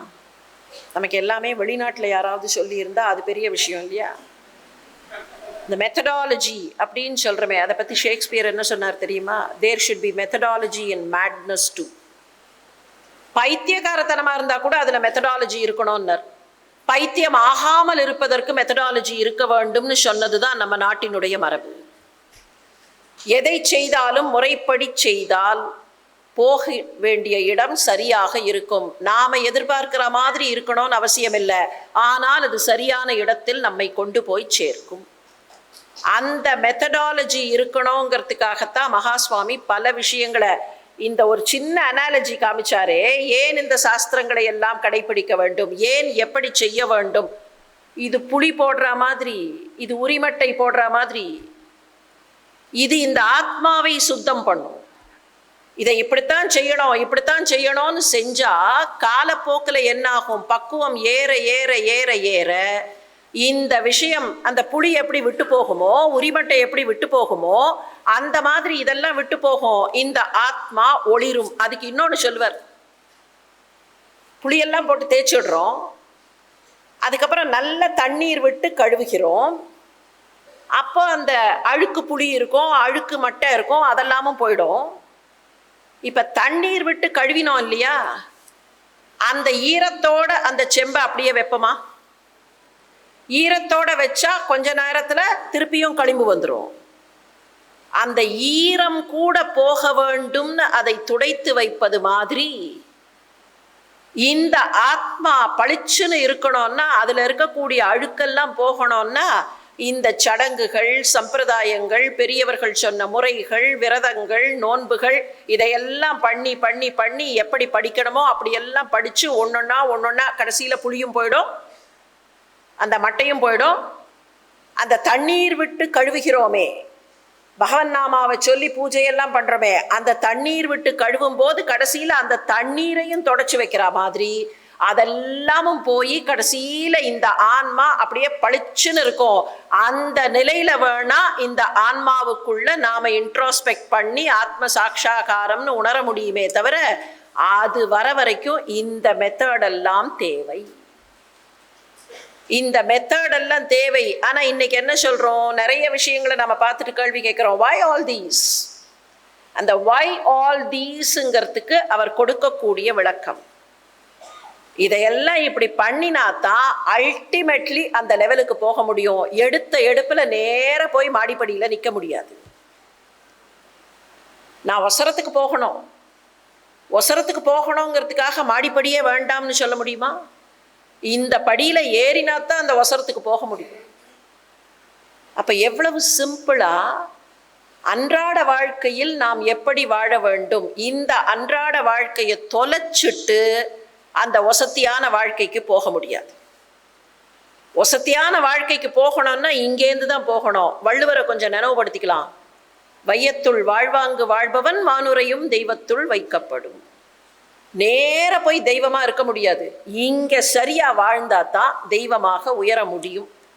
அந்த மெத்தடத்தான் பலவிதமான எக்ஸாம்பிள்ஸ் காமிச்சு நமக்கு பெரியவர் உணர்த்த முயற்சி பண்ணினார். சின்ன சின்ன விஷயங்களை சொல்றதுல மாத்திரமில்லை, பெரிய பெரிய விஷயங்களை ரொம்ப சின்னதாக சொல்வதிலேயும் மகாஸ்வாமியை வேறு யாராலும் வெல்ல முடியாது. ஆதிசங்கர பகவத்பாதருடைய ஒரு ஸ்லோகம் உண்டு. ஏராளமான நூல்களை ஆதிசங்கரர் இயற்றியிருக்கிறார். இந்த சொம்பு கதையை சொல்லும்போதே அதில் ரிலேட்டடாகவும் ஆதிசங்கரரை பற்றி ஒரு விஷயம் சொல்லுவார். இப்போ நிறைய பேர் ஒரு கேள்வி கேட்பார்கள், ஆதிசங்கரர் ஒரு அத்வைத்தா எக்ஸ்போனன்ட் இல்லையா, அத்வைத்த ஆச்சாரியர். அத்வைத்தம்னு சொல்லும்போது நமக்கு அதில் தெரிஞ்ச ஒரு விஷயம், ஜீவனும் பரமனும் ஒன்று, ஜீவாத்மாவுக்கும் பரமாத்மாவுக்கும் பேதமில்லை, இது ரெண்டும் ஒன்றுதான். இப்போ மற்ற சிஸ்டம்லாம் என்ன சொல்லும்னு சொன்னால், இந்த ஜீவாத்மான்னு ஒன்று இருக்குது, இந்த ஜீவாத்மா at some point of time அந்த பரமாத்மா கிட்ட போய் சேரும், பரமாத்மாவுடைய காலடியில் இருக்கும். பரமாத்மான்னு ஒன்று இருக்குது, ஜீவாத்மான்னு ஒன்று இருக்குது, ரெண்டு என்டிட்டி இருந்தால் தான் இது போய் அங்கே சேர முடியும். ஆனால் அத்வைத்தம் அப்படி இல்லை. ரெண்டு என்டிட்டிங்கிறதையே அத்வைத்தம் ஒத்துக்கலை. இது ரெண்டும் தனித்தனி என்டிட்டி இல்லை, இதுவும் அதுவும் ஒன்று தான். ஏதோ காரணத்தால், பார்வை கோளாறால் இது ரெண்டும் தனித்தனியாக தோற்றம் தருகின்றன. இது ரெண்டும் பார்க்கறதுக்கு தனித்தனியாக தோற்றம் தருகின்றன, இது ரெண்டும் ஒன்று தான் அப்படிங்கிறது தான் அத்வைத சித்தாந்தம். இந்த அத்வைதத்தினுடைய எல்லைகளை உணர்ந்து கொள்வதுங்கிறது அவ்வளவு சாதாரண விஷயம் இல்லை, ரொம்ப சுலபமாகலாம் புரிஞ்சுக்க முடியாது. வார்த்தைகளால் சொன்னாலும் அவ்வளவு சுலபமாக ஏற்றுக்கொள்ள முடியாது. ஆனால் இந்த அத்வைத்தம் தொடர்பாக ஒரு கேள்வி வரும். ஆதிசங்கரர் அத்வைதி தானே, அவரே இத்தனை சாமிகளை பார்த்து ஒரு சாமிக்கும் இவ்வளவு ஸ்லோகங்களை பாடி வச்சார். அத்வைத்தம்னு சொல்லிட்டா எல்லாம் ஒன்று தானே.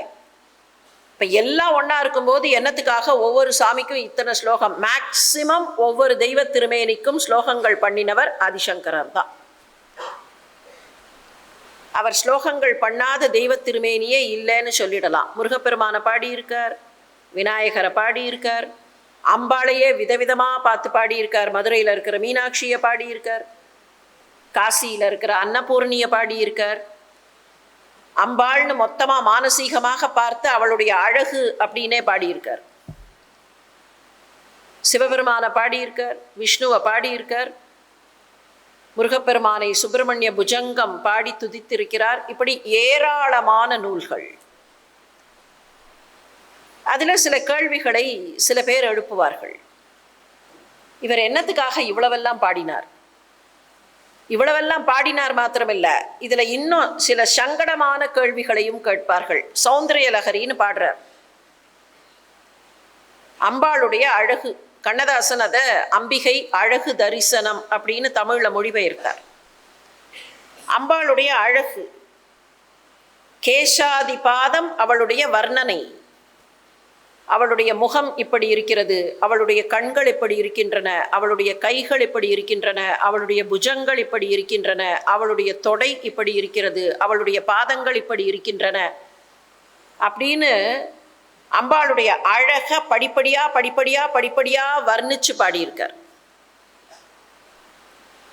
இதுக்கு சில பேர் சில கேள்விகளை எழுப்புவார்கள். ஒரு பெண் தெய்வ திருமேனியை ஒரு துறவி இவ்வளவு தூரத்திற்கு பாடியிருக்கத்தான் வேண்டுமா? இந்த மாதிரி கேள்வி பெரிய பெரியவா காதுலையும் விழுந்திருக்கும். இதை பற்றி ஒரு டிஸ்கஷனில் பெரிய பெரியவா ஒரு விஷயம் சொல்கிறார். அவருடைய அந்த சென்ஸ் ஆஃப் ஹியூமர்னு பார்த்தோமா இல்லையா, அந்த சென்ஸ் ஆஃப் ஹியூமர்னு சொல்கிறார்.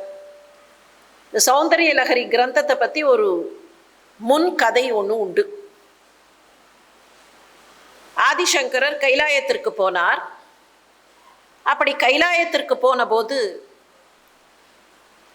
கைலாயத்திலிருந்து புறப்பட்டு பூலோகத்திற்கு திரும்பி வருகிற அந்த எத்தனத்தின் போது சிவபெருமான் அவர் கையில் 5 லிங்கங்களை கொடுத்து, அந்த லிங்கங்களை தான் கொண்டு வந்தார். போகலிங்கம், யோகலிங்கம் அதெல்லாம் கொண்டு வந்தார். அது தவிர அம்பாளை பற்றி இருக்கக்கூடிய இந்த கிரந்தத்தை அவர் கையில் கொடுத்து, இதை கொண்டு போய் பூமியில் எல்லாருக்கும் பரவச்செய்ன்னு கொடுத்தார். இப்போ 5 லிங்கங்களையும் எடுத்துட்டு கையில் இந்த சுவடிக்கட்டையும் எடுத்துட்டு ஆதிசங்கரர் வந்தார். கைலாசத்தை விட்டு வெளியில் வரும்போது நந்தி தேவர் பிடிச்சிட்டார். அவர் தான் அங்கே செக்யூரிட்டி. அவர் பிடிச்சிட்டார். என்னத்தை உள்ளேந்து எடுத்துன்னு போகிற, கைலாசத்தில் இருக்கிற பொருள்லாம் நீ எடுத்துன்னு போகக்கூடாது அப்படின்னு இவர் கையில் இருந்த சுவடிக்கட்டை பிடிச்சு இழுத்தார். இந்த சுவடிக்கட்டை 2 பேருமா அதெல்லாம் முடியாது, நான் கொடுக்க மாட்டேன்னு இவர் இழுக்க, அவர் கொண்டான சுவடிக்கட்டை போட்டு இழுக்க, 2 பேருமா இப்படி அப்படியும் இழுத்ததில் சுவடிக்கட்டு கிழிஞ்சு போச்சு. அப்படி கிழிஞ்சு போனதில் முதல்ல இருக்கிற சில ஸ்லோகங்கள் மொத்தமாக கிழிஞ்சே போச்சு. ஆதிசங்கரர் ரொம்ப வருத்தமாக, அடடா வச்சு கூட என்னால் காப்பாற்ற முடியலையே, என்கிட்ட ஒரு பொருளை கொடுத்தா, விலை மதிப்பில்லாத ஒரு பொருளை என்கிட்ட கொடுத்தா அதை வச்சு கூட எனக்கு காப்பாற்ற தெரியலையே, கொஞ்சம் தூரம் எடுத்துன்னு கூட போக தெரியலையே, இந்த மாதிரி இவர்கிட்ட சண்டை போட்டு இதை இப்படி கிழியும்படியாக பண்ணிட்டேனே அப்படின்னு வருத்தத்தோடு இருந்தபோது அம்பாளே அந்த கைலாயத்தின் வாயிலுக்கு வந்து, கவலைப்படாதப்பா, எதெல்லாம் காணுமோ அதெல்லாம் நீயே எழுதிக்கோ, எது வரைக்கும் இருக்கோ வச்சுக்கோ, மிச்சம் இருக்கிற ஸ்லோகங்கள் 100 ஸ்லோகங்கள் கணக்கு இருக்கணும், நீயே மிச்சத்தையும் எழுதிக்கோ அப்படின்னு சொன்னாலாம். அப்படித்தான் வந்து அதனுடைய பின்பகுதி 44வது ஸ்லோகம் தொடங்கி 100வது ஸ்லோகம் வரைக்கும் இருக்கக்கூடிய அந்த லேட்டர் போர்ஷன் ஆதிசங்கரரே கம்போஸ் பண்ணினார். முதல் போர்ஷன் அவருக்கு அங்கேருந்து வந்தது, அந்த சங்கரரே கொடுத்தது, எனவே ஆதிசங்கரர் வழியாக வந்ததுன்னு சொல்றது உண்டு. சௌந்தரிய லஹரின்னு மொத்தத்துக்கும் பேர் சொன்னா கூட அந்த முதல் போர்ஷனுக்கு ஆனந்த லஹரின்னு பேர், கொஞ்சம் மந்திரபூர்வமாக இருக்கும். 44க்கு அப்புறம் முழுக்க முழுக்க அந்த கேசாதி பாத வர்ணனையாக இருக்கும். அதுக்கு மகாஸ்வாமி சொல்வர், இந்த மந்திரபூர்வமாக இருக்கிற விஷயம், கொஞ்சம் கஷ்டமான விஷயம், கரடு முரடாக இருக்கிற விஷயம், அதனால் அது அங்கேருந்து வந்தது, இது கொஞ்சம் சுவாரஸ்யமாக மனிதர்களுக்கு பிடித்ததாக இருக்கக்கூடிய விஷயம், அதனால் இது ஆச்சாரியர் பண்ணி கொடுத்ததுன்னு சொல்கிறோம். இந்த கதை நடந்துதா நடக்கலையான்னு தெரியல. ஒருவேளை நடந்திருந்தா இந்த நந்திகேஸ்வரர் மொத்தமாக பிடிச்சு 100 சுவடியையும் கிழிச்சிருக்க கூடாதா? ஆச்சாரியரே 100த்தையும் பாடியிருந்தாருன்னா இன்னும் எவ்வளவு நன்றாக இருந்திருக்கும்னு சொல்ல தோன்றதா இல்லையான்னு கேட்பார். ரொம்ப அற்புதமான கிரந்தம் அந்த சௌந்தரிய லஹரி. அதை வைத்துக்கொண்டு, அது மாத்திரமில்லை, இன்னும் அதுபோல இருக்கக்கூடிய பல நூல்களை வைத்துக்கொண்டு எல்லோரும் கேட்கக்கூடிய கேள்வி என்னன்னா, அத்வைத பரமாக சிந்தித்திருக்க வேண்டிய ஒரு ஆச்சாரியர் எதற்காக உருவத் திருமேனிகளை பற்றி இவ்வளவு வர்ணனைகள் பாடினார்? சௌந்தரிய லஹரிக்கு அந்த மந்திரபூர்வமான ஸ்லோகங்கள் தவிர மீதம் இருக்கக்கூடிய ஸ்லோகங்கள் பலவற்றுக்கும் தன்னுடைய உபன்யாசங்களில் விளக்கங்களை கொடுக்கிறார் பெரிய பெரியவா. சில ஸ்லோகங்களை தொடமாட்டார். அந்த மந்திரபூர்வமாக குருமுகமாக வர வேண்டிய ஸ்லோகங்கள்னா அப்படி இப்படியும் ஒரு ஸ்லோகம் இருக்குது அப்படின்ட்டு போயிடுவார். ஆனால் மற்ற சில ஸ்லோகங்களுக்கு ரொம்ப டீட்டெயில்டாக அந்த வர்ணனை கொடுப்பார். ரொம்ப அழகான வர்ணனை. அதை எப்படி அங்கே நடந்திருக்கும், அந்த கைலாயத்தில் எப்படி பரமேஸ்வரி உட்காந்துருந்திருப்பா, எப்படி பரமேஸ்வரர் உட்காந்துருந்திருப்பார் அப்படிங்கிறதெல்லாம் ஒரு அந்த இடத்துக்கே நம்ம டிரான்ஸ்போர்ட் பண்ணுற மாதிரியான ஒரு விளக்கத்தை கொடுப்பார். அந்த விளக்கத்தை கேட்கும் போதும் வாசிக்கும் போதும் தான் ஆதிசங்கரர் ஏன் இந்த உருவத் திருமேனிகளை எல்லாம் பாடினார்ங்கிறதுக்கு நமக்கு உண்மையான பொருள் விளங்கும். மகாஸ்வாமி எப்படி எக்ஸ்பிளைன் பண்றாருங்கிறத பார்த்தா இதுதான் அவர் பாடினதுக்கு காரணம்ங்கிறது நமக்கு தன்னாலேயே விளங்கும். இவர் எப்படி எக்ஸ்பிளைன் பண்றார்? ஒரு குறிப்பிட்ட ஸ்லோகத்தில் அம்பாளுடைய புருவத்தை வர்ணிக்கணும். அம்பாளுடைய புருவம் எப்படி இருக்குன்னு சொல்லணும். சாதாரணமாக புருவம்னு சொன்னால் வில் அப்படின்னு சொல்லுவோமா இல்லையா? வில்லினை ஒத்த புருவம், அப்படித்தானே? அது வில் மாதிரி இருக்கு. இப்போ ஆதிசங்கரர் என்ன பண்ணார்னா, அம்மா உன்னுடைய புருவங்கள் என்கிற வில் யாரோட வில்லு? மன்மதனுடைய வில். உன்னுடைய புருவங்கள் மன்மதனுடைய வில். இப்போ கொஞ்சம் அந்த காட்சியை மானசீகமாக கொண்டு வாருங்கள். அப்பத்தான் மகாஸ்வாமி சொல்றது நமக்கு மொத்தமா புரியும். இப்போ 2 புருவம் இருக்கு. 2 வில்லா 1 வில்லா? 2 வில்லுன்னு சொல்றதா 1 வில்லுன்னு சொல்றதா? சாதாரணமா வில் படம் போட்டு பார்த்துருக்கோமா இல்லையா? நடுவுல ஒரு முதுகு மாதிரி ஒரு போர்ஷன் இருக்கும், அதுக்கப்புறம் இப்படி ஒன்று வளைஞ்சிருக்கும், இப்படி ஒன்று வளைஞ்சிருக்கும் இல்லையா? இப்போ ஒரு வில்லினுடைய ஒரு வளைசல், இன்னொரு வளைசல், இது 2ஐயும் புருவம்னு சொல்லலாம். ஏன்னா வில்லோட ஷேப்பை எடுத்து ஒரு புருவத்துக்கு வச்சோம்னு சொன்னால், ஒத்த புருவத்துக்கு ஒரு வில்லை வச்சோம்னு சொன்னால் அந்த புருவத்தோட ஷேப்பு சரியாக வராது. அப்போ ஒரே வில்லினுடைய 2 வளைவு பகுதிகள் தான் 2 புருவங்கள். இப்போ மன்மதன் கிட்ட ஒரு வில்லு தான் இருக்கு. அந்த வில்ல அம்பாளுடைய முகத்துல புருவங்களாக வைத்து விட்டான்.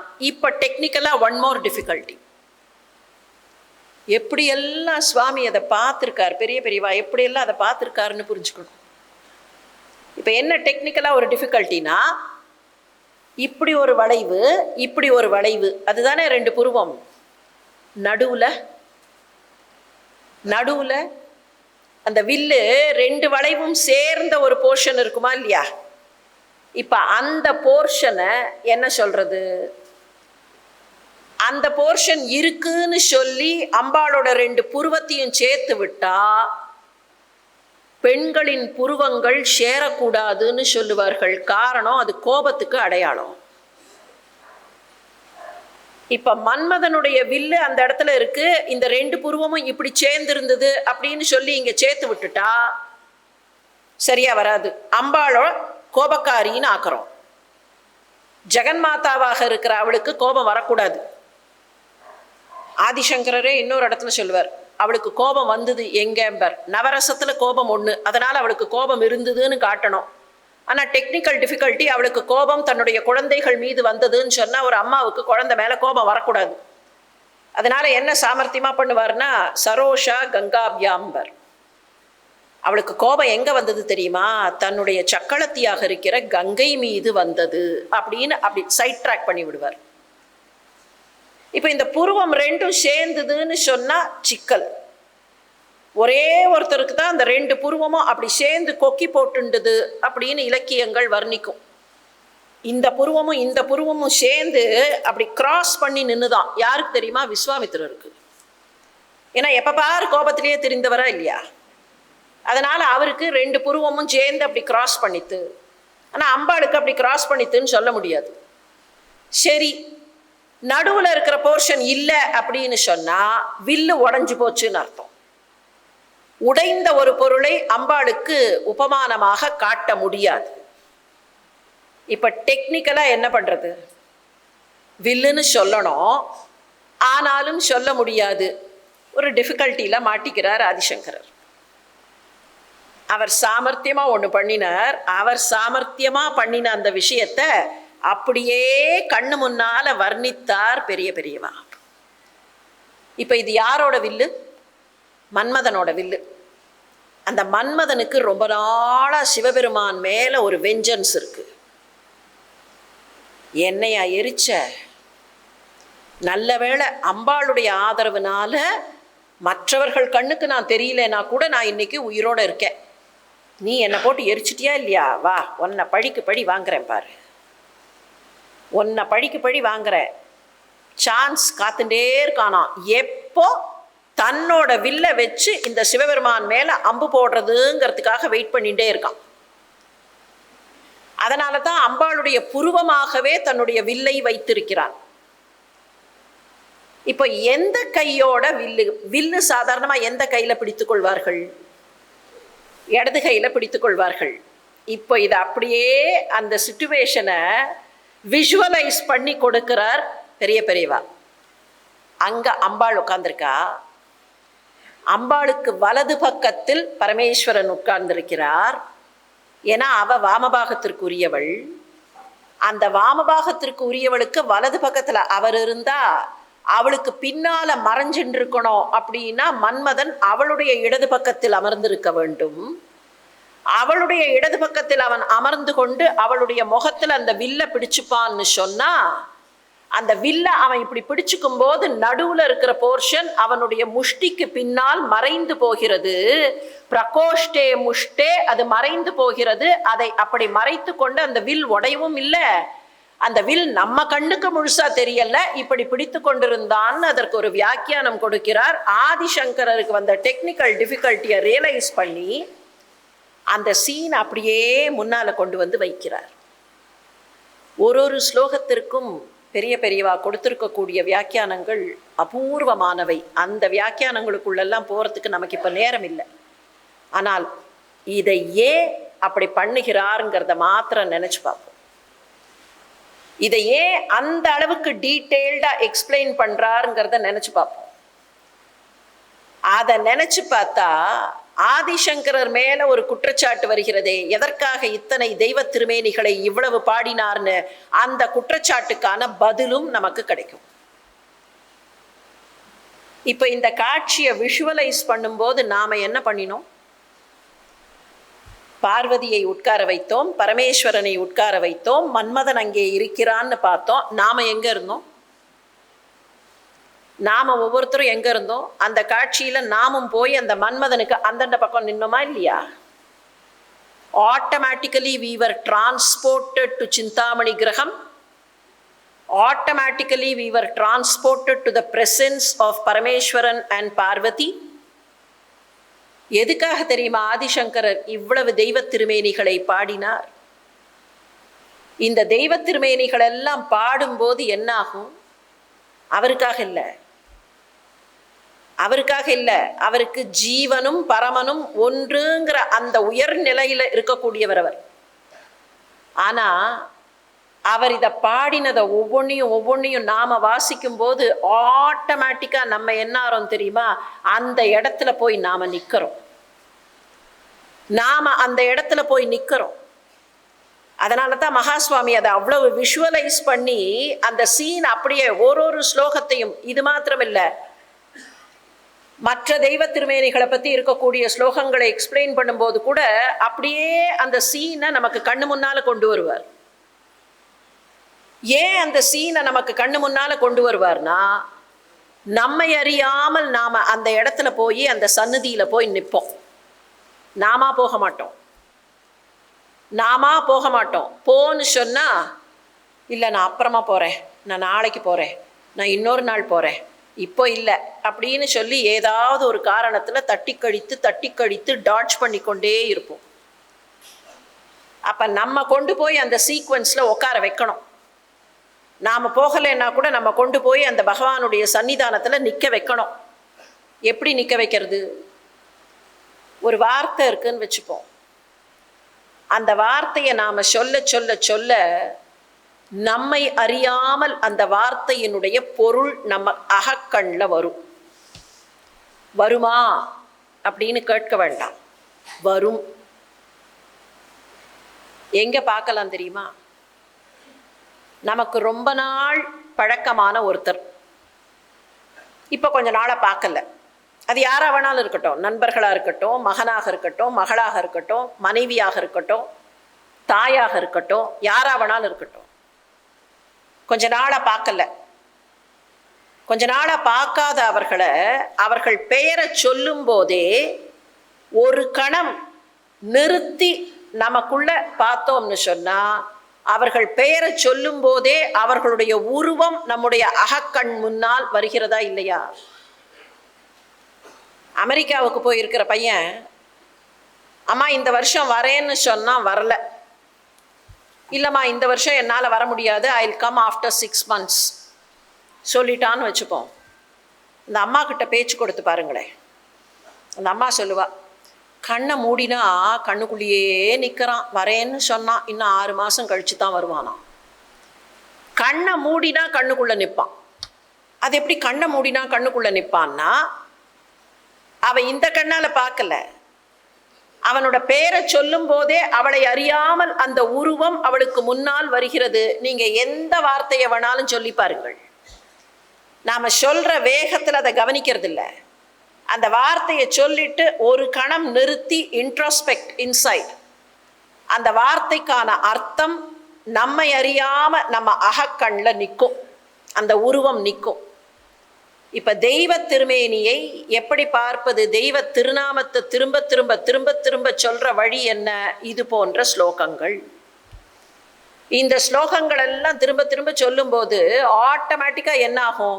அம்பாள் உட்காந்துருக்கா, அம்பாளுக்கு பக்கத்தில் பரமேஸ்வரன், அம்பாளுக்கு முன்னால் ஒரு ஹம்சம், அம்பாளுக்கு பக்கத்தில் சேடி பெண்கள், அவள் நடந்து போகிறாள், அவள் இப்படி சிரிக்கிறாள், அவளுடைய புருவம் இப்படி இருக்கிறது, அவளுடைய கரங்கள் இப்படி இருக்கின்றன, அவளுடைய புஜங்களை பார்த்து கொண்டே சதுர்முக பிரம்மா அங்கே வேண்டிக் கொண்டிருக்கிறார். இப்படி எல்லாம் எக்ஸ்பிளைன் பண்ணால், as we keep narrating, as we keep reading, as we keep chanting, நம்மை அறியாம நாம அந்த சிச்சுவேஷனுக்கு டிரான்ஸ்போர்ட் ஆகி அம்பாளுடைய காலடியில் போய் நின்றுடுறோம். அம்பாள் காலடிக்கு போ, சிவபெருமானுடைய காலடியில் போய் பணிந்து விட்டுவான்னு சொன்னால் ஆட்டோமேட்டிக்காக போக மாட்டோம். ஆனால் this was an effective way. இந்த வழியில் கொண்டு போய் நம்மை அங்கே நிறுத்த முடியும். கையை பிடித்து அழைத்து கொண்டு போய் அம்மா நிறுத்துகிற மாதிரி இந்த ஆச்சாரிய பெருமக்கள் கையை பிடித்து அழைத்து கொண்டு போய் நிறுத்தின விதம் தான் அது.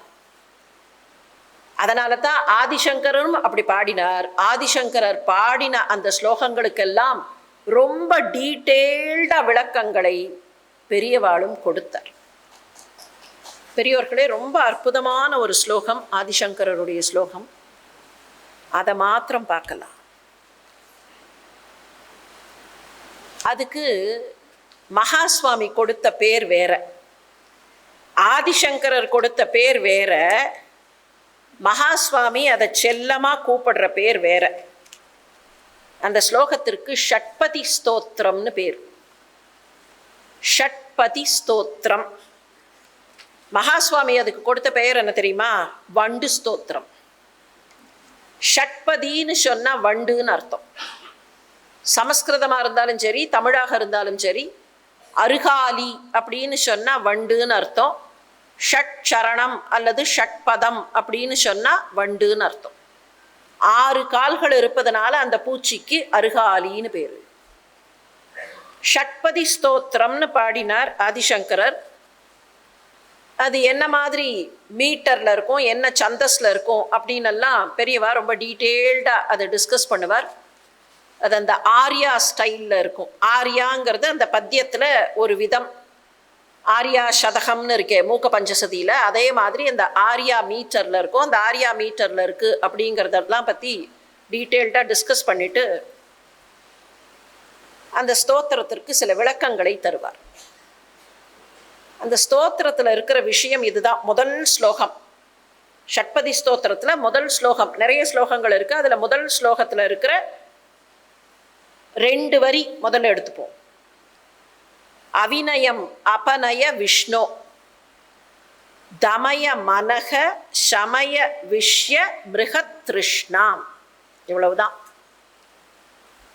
அவிநயம் அபநய விஷ்ணு, ரிக்வெஸ்டே இவ்வளவுதான்.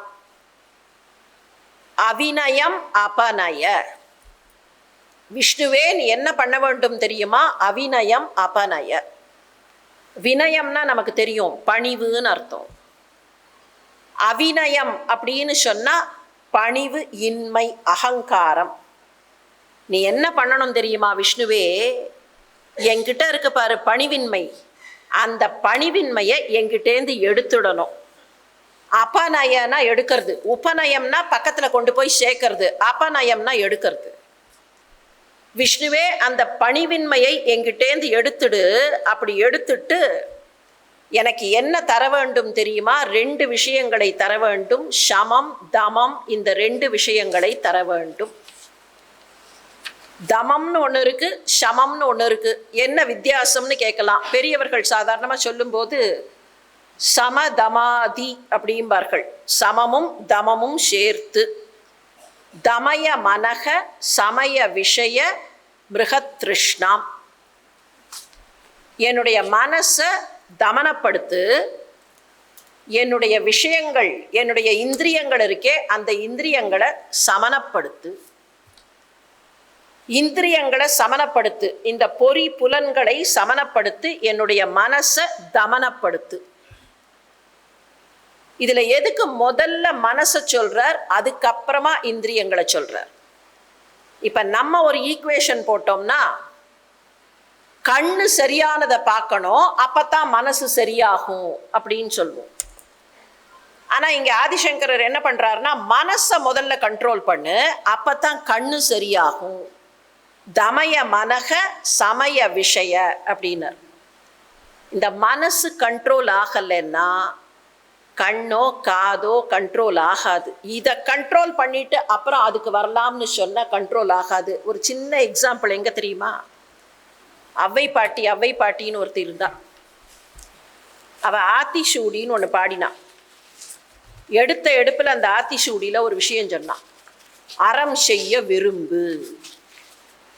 அறம் செய்யின்னு சொல்லலை, அறம் செய்ய விரும்புன்னா. ஏன் பாட்டி, அறம் செய்யின்னு சொல்லி இருந்தா போறாதா? டூ திஸ் அப்படின்னு சொன்னா போறாதா? ஏன் அறம் செய்ய விரும்புன்னு சொன்ன அப்படின்னா, அவ நேரடியா காரணம் சொல்லல, ஆனா அதுக்கு ஒரு காரணம் உண்டு. அந்த காரணத்தை பெரியவா விளக்குவார். ஒரு விஷயத்தை செய்யின்னு சொன்னா மனசு செய்யாது.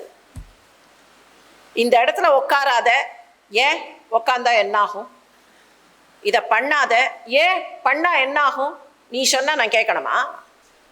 ஆனா ஒரு விஷயத்தை செய்யணுங்கிற ஆசை மனசுக்குள்ள முதல்ல வந்துடுத்துன்னா அதுக்கப்புறம் என்ன பாடுபட்டாவது அதை செய்வதற்கு தோன்றும். அதைத்தான் மனம் இருந்தால் மார்க்கம் உண்டுனார்கள். இதை தெரிஞ்சு வச்சிருந்த அவை என்ன சொன்னா, அறம் செய்யின்னு சொல்லலை. அறம் செய்யின்னு சொன்னா, சாரி பாட்டி, I don't have the means now. என்கிட்ட அதுக்கு பணம் இல்லை, என்கிட்ட வழி இல்லை, என்கிட்ட நேரம் இல்லை, என்கிட்ட காலம் இல்லை, என்கிட்ட காசு இல்லை. ஆனால் விருப்பம் இருந்தால் நேரம் இருக்கோ இல்லையோ, காசு இருக்கோ இல்லையோ, வசதி இருக்கோ இல்லையோ, எப்படியோ அதை செய்வதற்கு தோன்றிவிடும். அறம் செய்ய விரும்பு. இந்த மனசு கண்ட்ரோல் ஆனா இந்த மனசு வழியாக புலன்கள் கண்ட்ரோல் ஆகும். அதனால தான் தமன மனச, அதுக்கப்புறமா சமய விஷய. இது முதலில் தமனப்பட வேண்டும், அதற்கு பின்னர் மற்றவை சமனப்பட வேண்டும்னு ஆதிசங்கரர் சொன்ன அந்த ஒரு வரிக்கு பக்கமாக விளக்கம் கொடுத்தார் பெரியவர். பெரியோர்களே, ஒரே ஒரு செய்தியை சொல்லி நிறைவுபடுகிறேன். ஆழித்தேர், இந்த ஆழித்தேர்ல தியாகேச பெருமானே உலா வந்த ஆழித்தேர். இந்த தேரை பார்க்கும்போது பெரியவா அடிக்கடி சொல்லக்கூடிய ஒரு கதை நினைவுக்கு வருகிறது. கட்டோபனிஷதம்னு ஒரு உபனிஷதம் இருக்கிறதுலையே சின்ன உபனிஷதம் அது.